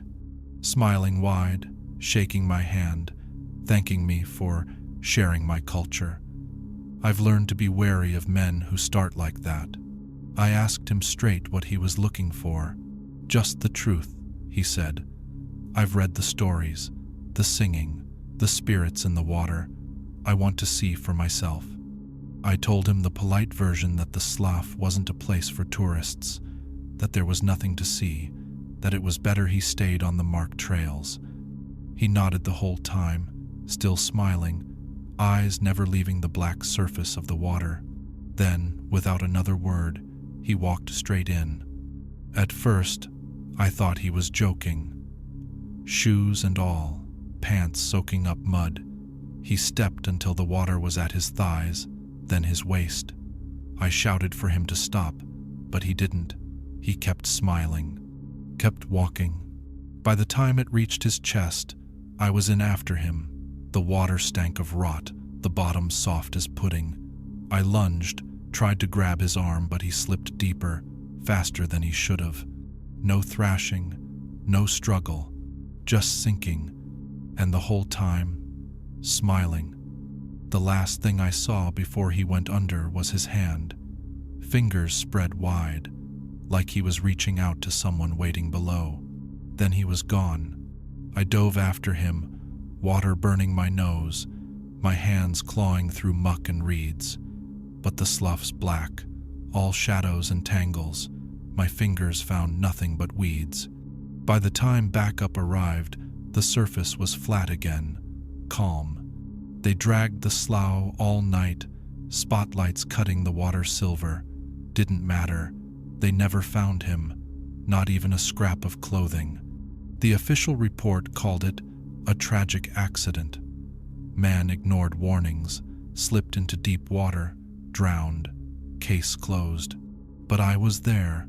I saw his face, and I swear to you, he didn't drown. He followed something waiting below. That night, I couldn't sleep. My cabin's only a mile from the slough as the crow flies, and the sound carried. At first, I thought it was frogs, then maybe the low buzz of cicadas, but no, this was different. A melody, soft, careful, like humming. It drifted through the open window, weaving between the trees, a tune without words, slow and circling, rocking back and forth like a dance. I told myself to shut it out, but curiosity's a wicked thing. Near midnight, lantern in hand, I followed it. The woods were still as stone, every leaf heavy with dew. The path to Huckleberry Slough is half overgrown, just a trace of animal trail through reeds. The closer I got, the clearer the humming became. By the time I broke through the last of the brush, the sound was everywhere, floating over the water, slipping beneath my ribs. And that's when I saw it, something spinning slowly under the surface. At first, I thought it was weeds caught in a current, but the water in that slough doesn't move. It's black, stagnant, heavy, and this wasn't weeds. It was a shape, pale, human-sized, turning slow as if in a dance, arms drifting outward, hair fanning like moss, round and round, just beneath the surface. I froze on the bank, breath locked in my chest. My lantern shook in my hand, casting ripples of light, and for a heartbeat, I swore the thing slowed, turned, facing me. Though the water covered its face, I knew it was smiling. I stumbled back, nearly falling into the reeds. The humming stopped in an instant, leaving the air dead silent. Then bubbles, a stream of them, rising from where the shape had been, bursting on the surface with a sound like laughter. I ran. Didn't care if I tripped, if I dropped the lantern, if I tore my skin open on briars. I ran until my cabin's door slammed behind me, and even then, I could hear it faintly through the wood, humming, dancing, waiting. Since that night, the slough hasn't let me be. 3 times I've gone back, always in daylight, always telling myself it was just my mind. But the signs are there. Fishers talk of seeing ripples where nothing moved. Rangers whisper about men who go missing without footprints leading away from the bank. I've found clothes abandoned at the edge, neat and folded, as though their owners walked calmly into the water. And once I found a child's toy boat, spinning slowly in place in the dead center of the slough, moving round and round in a perfect circle though the water was flat calm. The humming never comes in daylight, but at night it drifts as sure as the moonlight, sometimes faint, sometimes close enough that it rattles the window glass. And always the same tune, round and round. A dance, a call. I've thought about what happened to that man from Dallas, about how he smiled as the water closed over him. I think he heard the humming too, maybe long before I did. Maybe the slough calls to certain people, draws them like moths. I don't know what waits beneath, spirit, ghost, something older, but I know it doesn't fight, it doesn't drag, it invites. And once you take its hand, once you follow its dance, you don't come back. 2 nights ago, I made another mistake. I left my window open. The humming crept in, soft and sweet, wrapping around my dreams. When I woke, I was standing barefoot at the edge of the slough, lantern in one hand, my other hand reaching forward. The water was black glass, moonlight shivering on its skin, and just beneath something pale spun in slow circles, waiting. I came within 1 step of joining it, 1 step from wading in with a smile on my face. Only the sound of a whip pour will snapped me awake, a sharp cry cutting through the trance. I dropped the lantern and stumbled backward, heart slamming. The humming stopped, but the water rippled, and I swear I saw a pale arm break the surface for a breath, fingers spread wide, waiting for mine. I've barred my windows now. Keep the lamps burning all night, but I don't think it'll matter. The slough doesn't need me to come to it. It's already creeping into me. I catch myself humming sometimes, a tune I don't know, circling without end. My lips move before I notice. My feet shift as if to a rhythm too slow for human ears. I think that's how it starts. Not with a scream, not with a splash, but with a dance. So hear me when I tell you this. If you ever find yourself near Huckleberry Slough and you hear humming drifting across the water, don't listen, don't follow. Because what waits beneath doesn't pull you down. It makes you want to go. And once you take its hand, once you step into its circle, you'll dance forever in the black. My name is Nolan Palefox, Cherokee. I've worked as a ranger medic here for 12 years. That means I'm the one who shows up when someone twists an ankle on the trails, slices a hand open with a fishing knife, or has a panic attack on the water. I'm the one who carries the first aid pack, who patches wounds and calls in the chopper when patching isn't enough. But sometimes, my job isn't about broken bones or blood loss. Sometimes, it's about the things that walk out of the forest wearing someone else's skin. It started with a camper's disappearance at Caddo Lake, Site 17. That spot's notorious, though you won't read it in the brochures. Folks who pitch tents there sometimes leave early, swearing the woods felt wrong. Others talk about waking up to find their fire pit scattered, their food ransacked, their boots damp inside with swamp water though the ground's dry. Still, the park rents it out. We can't afford to leave sites empty. 3 weeks back, a man named Thomas Hallowell checked in, mid-30s, traveling alone, friendly enough, the type who talks too much when he's nervous. Said he wanted peace and solitude. I gave him the standard talk store food properly. Respect quiet hours. Don't wander the trails at night. That was the last time I saw him alive. When he didn't check out 2 days later, the office radioed me. I hiked out with my kit, expecting to find him dehydrated or maybe just sleeping one off. What I found instead was his tent collapsed, gear scattered, lantern still lit, though the propane was hissing empty. His pack was half open. His boots sat neatly by the tree, but no Thomas. I checked for tracks. There were some boot prints circling the fire, leading toward the water, then stopping dead by a cypress tree thick with old bark.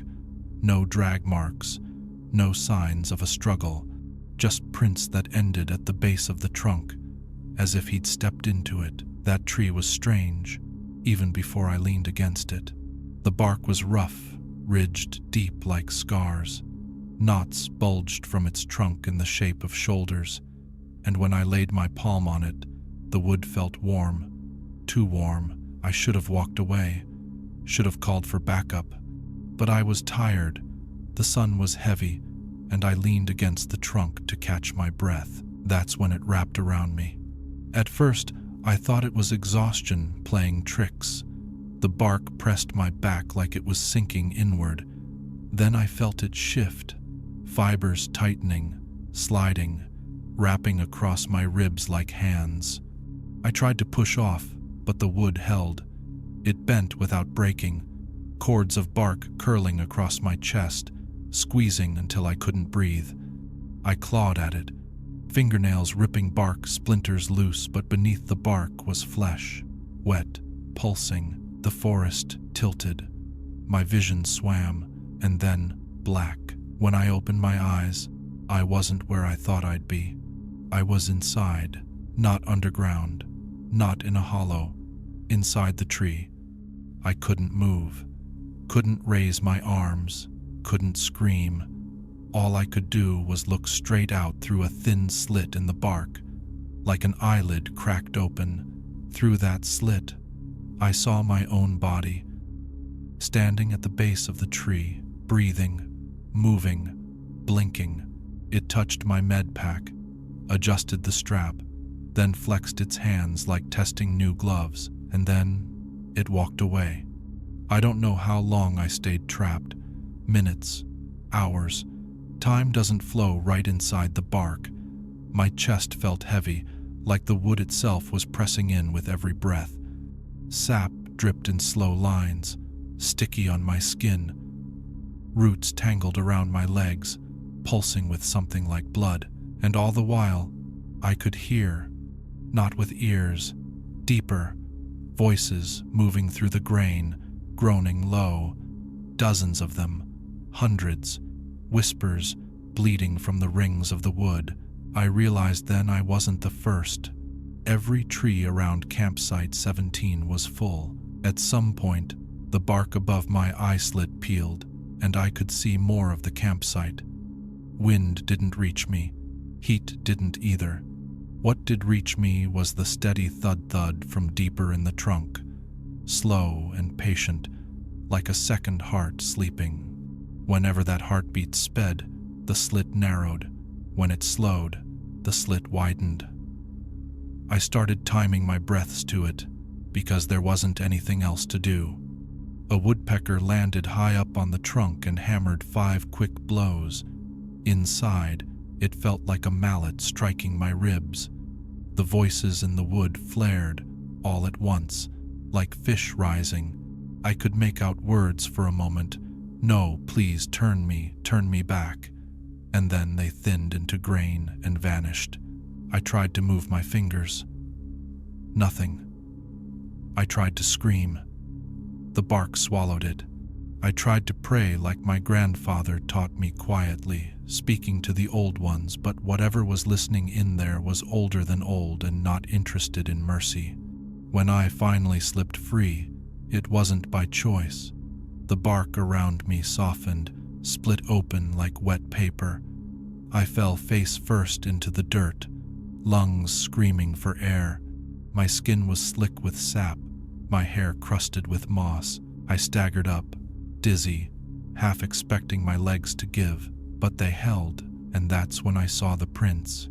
Fresh boot tracks, my size, my tread, leading away from the tree. My body had gone. I followed those prints a few steps, then stopped. Whatever wore my boots had a head start, and I didn't want to be anywhere near those trunks when the light changed. I grabbed the lantern, killed the hiss, and headed for the service path with my heart hammering out of time. I stumbled back to the ranger station in a haze. Everyone greeted me like normal. Nobody blinked. Nobody asked why my uniform was soaked in resin. My reflection in the window looked like me. My hands were mine. But something was wrong, because when I spoke, people leaned in too close. Their eyes narrowed, just slightly, like the words didn't fit right in their ears, like the sound came from too deep. And in the mirror, if I looked long enough, my reflection blinked a half-second late, like it was catching up. That night, I showered with the water as hot as I could stand. Sap ran off me in strings. I kept expecting splinters to rise from my skin like thorns, but the only thing that rose was a smell, green and sweet, the wet breath of split wood. It wouldn't wash away. I slept badly. Every time I started to drift, I felt pressure along my ribs, the memory of bark cinching. I woke once with my hands on the wall, palms flat, forehead pressed against the wood paneling like I was listening for something on the other side. The other rangers say Thomas Hallowell must have wandered off and drowned. They found no body, but they wrote the report clean. Case closed. But I know the truth. Thomas isn't gone. He's inside, and so am I. The next morning I went back to Site 17. I told myself it was for a second sweep. I brought Amos because he's the only one who trusts his instincts like I trust mine. He met me at the trailhead with a question in his eyes and a flare gun at his hip. "Why'd you bring fire?"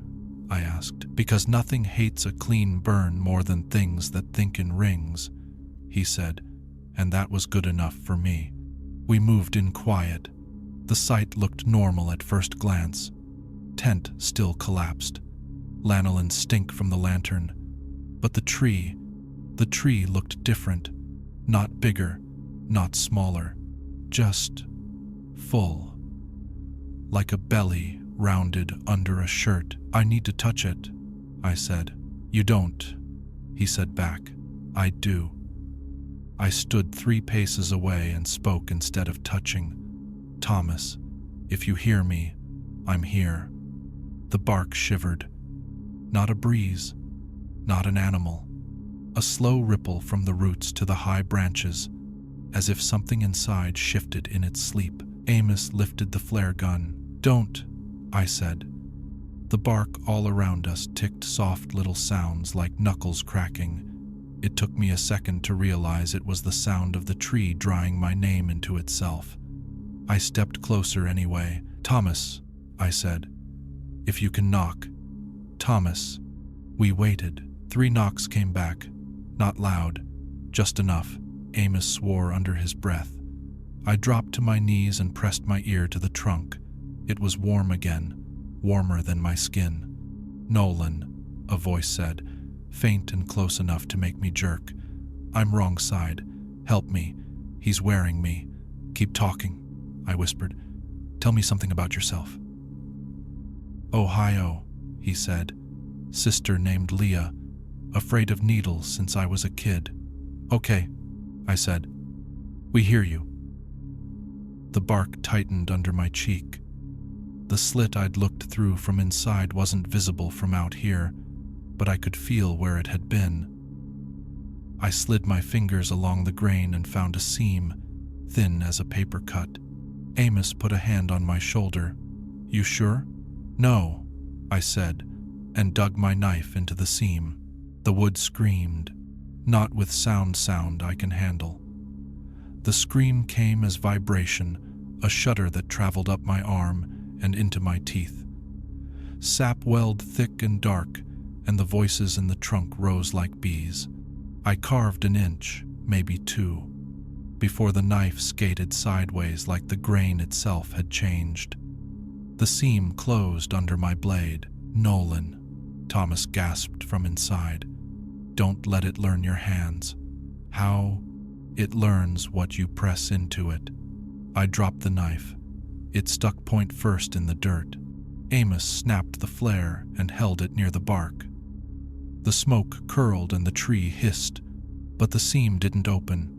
It only tightened, like lips pressed thin. "Enough," Amos said. "We go." We backed out of the sight, slow, like you back out of a room where someone sleeps wrong. At the tree line, I looked back. That was my mistake. Because I saw my axe, the one I carry for clearings, hanging high in the branches by its leather strap. I hadn't left it there. I didn't go up after it. Back at the station, I asked to see the trail cam reels. We set a camera on that service path last season to catch poachers. The reels are old, but they keep the truth better than memory. I sat at the tiny desk beside the radio and clicked through the night hours. On the hour, I was stuck inside the tree. A figure walked past the camera toward the road. My height, my gait. Medpack strap adjusted across the chest. It never looked up at the lens. That was me. 10 minutes later, on the same reel, the camera caught another figure stepping into the frame from the opposite angle. Same height, same gait, same everything. Only this one stopped, tilting its head like it was listening.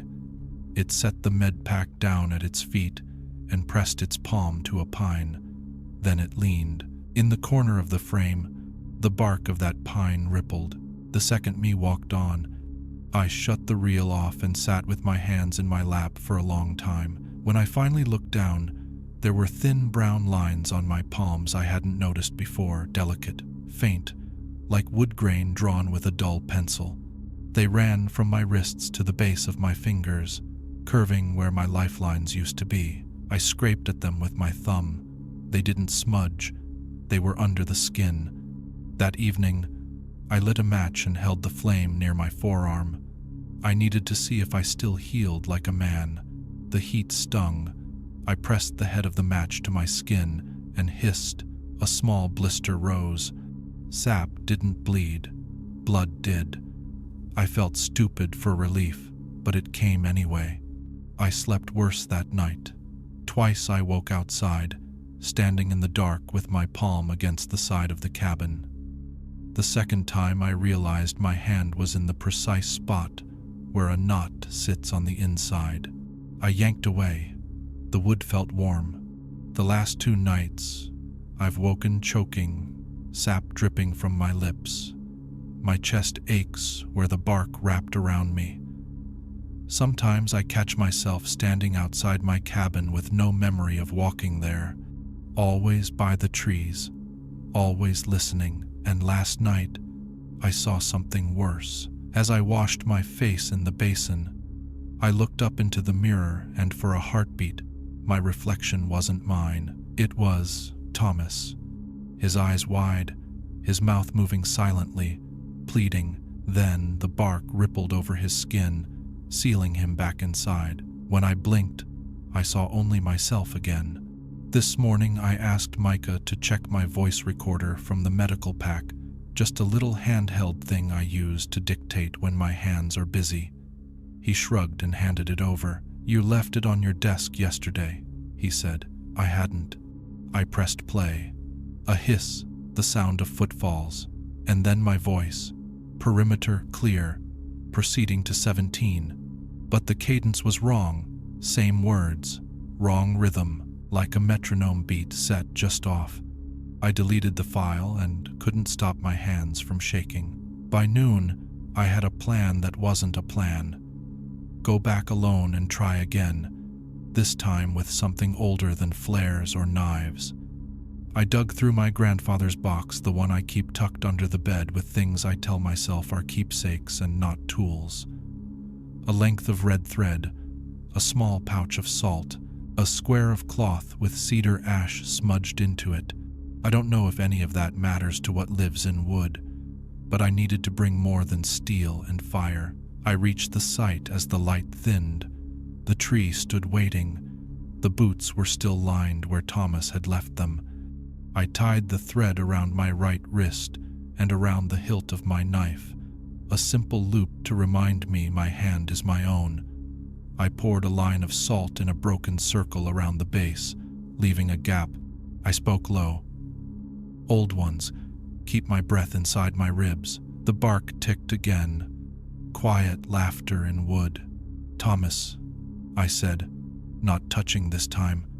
I can come close, but I can't trade places. Not again. A long pause. Then, don't lean, he whispered. Whatever you do, Nolan, it's patient. It waits for the lean. I know that kind of waiting. The whole forest knows it. Hunters know it. Mothers with sleeping children know it. The lean is when you relax into something, give weight to it, trust it to hold you. I stayed on my heels and rocked back, not forward. I used the back of the knife to worry the seam not cutting, but prying. The wood hissed again, but not as loud. Sap beaded and ran, and in it, for a heartbeat, I saw the reflection of a mouth opening. Not mine, not his, something that's been eating a long time. Stop, Thomas said. He sounded farther away, like the rings had pulled him down another year. It learns your hand, I told you. It will open for you later, not for me.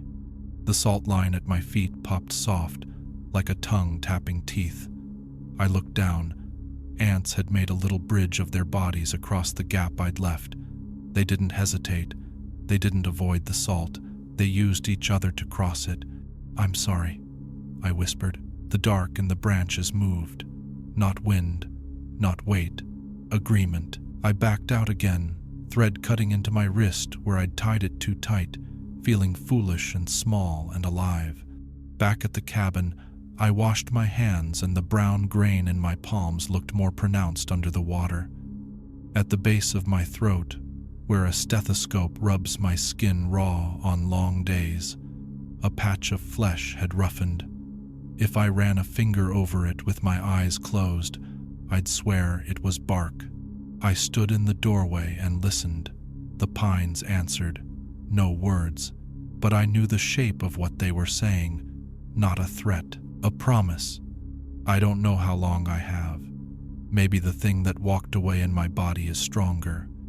Maybe it's living my life even now, talking with my voice, smiling with my face. Maybe everyone thinks it's me. Or maybe I'm the one it returned with a piece missing. A crack it can pry wider every time I forget and lean. I can feel the bark inside, growing deeper, rooting into my lungs, my veins. I smell wood smoke when there's no fire. I hear whispers in the knots of every tree. When the wind pauses, my chest pauses with it. When the moss trembles, my hands tremble. And I know, sooner or later, I'll be back inside the trunk watching, helpless, as something else walks free. So hear me when I say this. If you camp at Site 17, don't lean against the trees. Don't rest your back. Don't close your eyes, because the thing behind the bark is patient.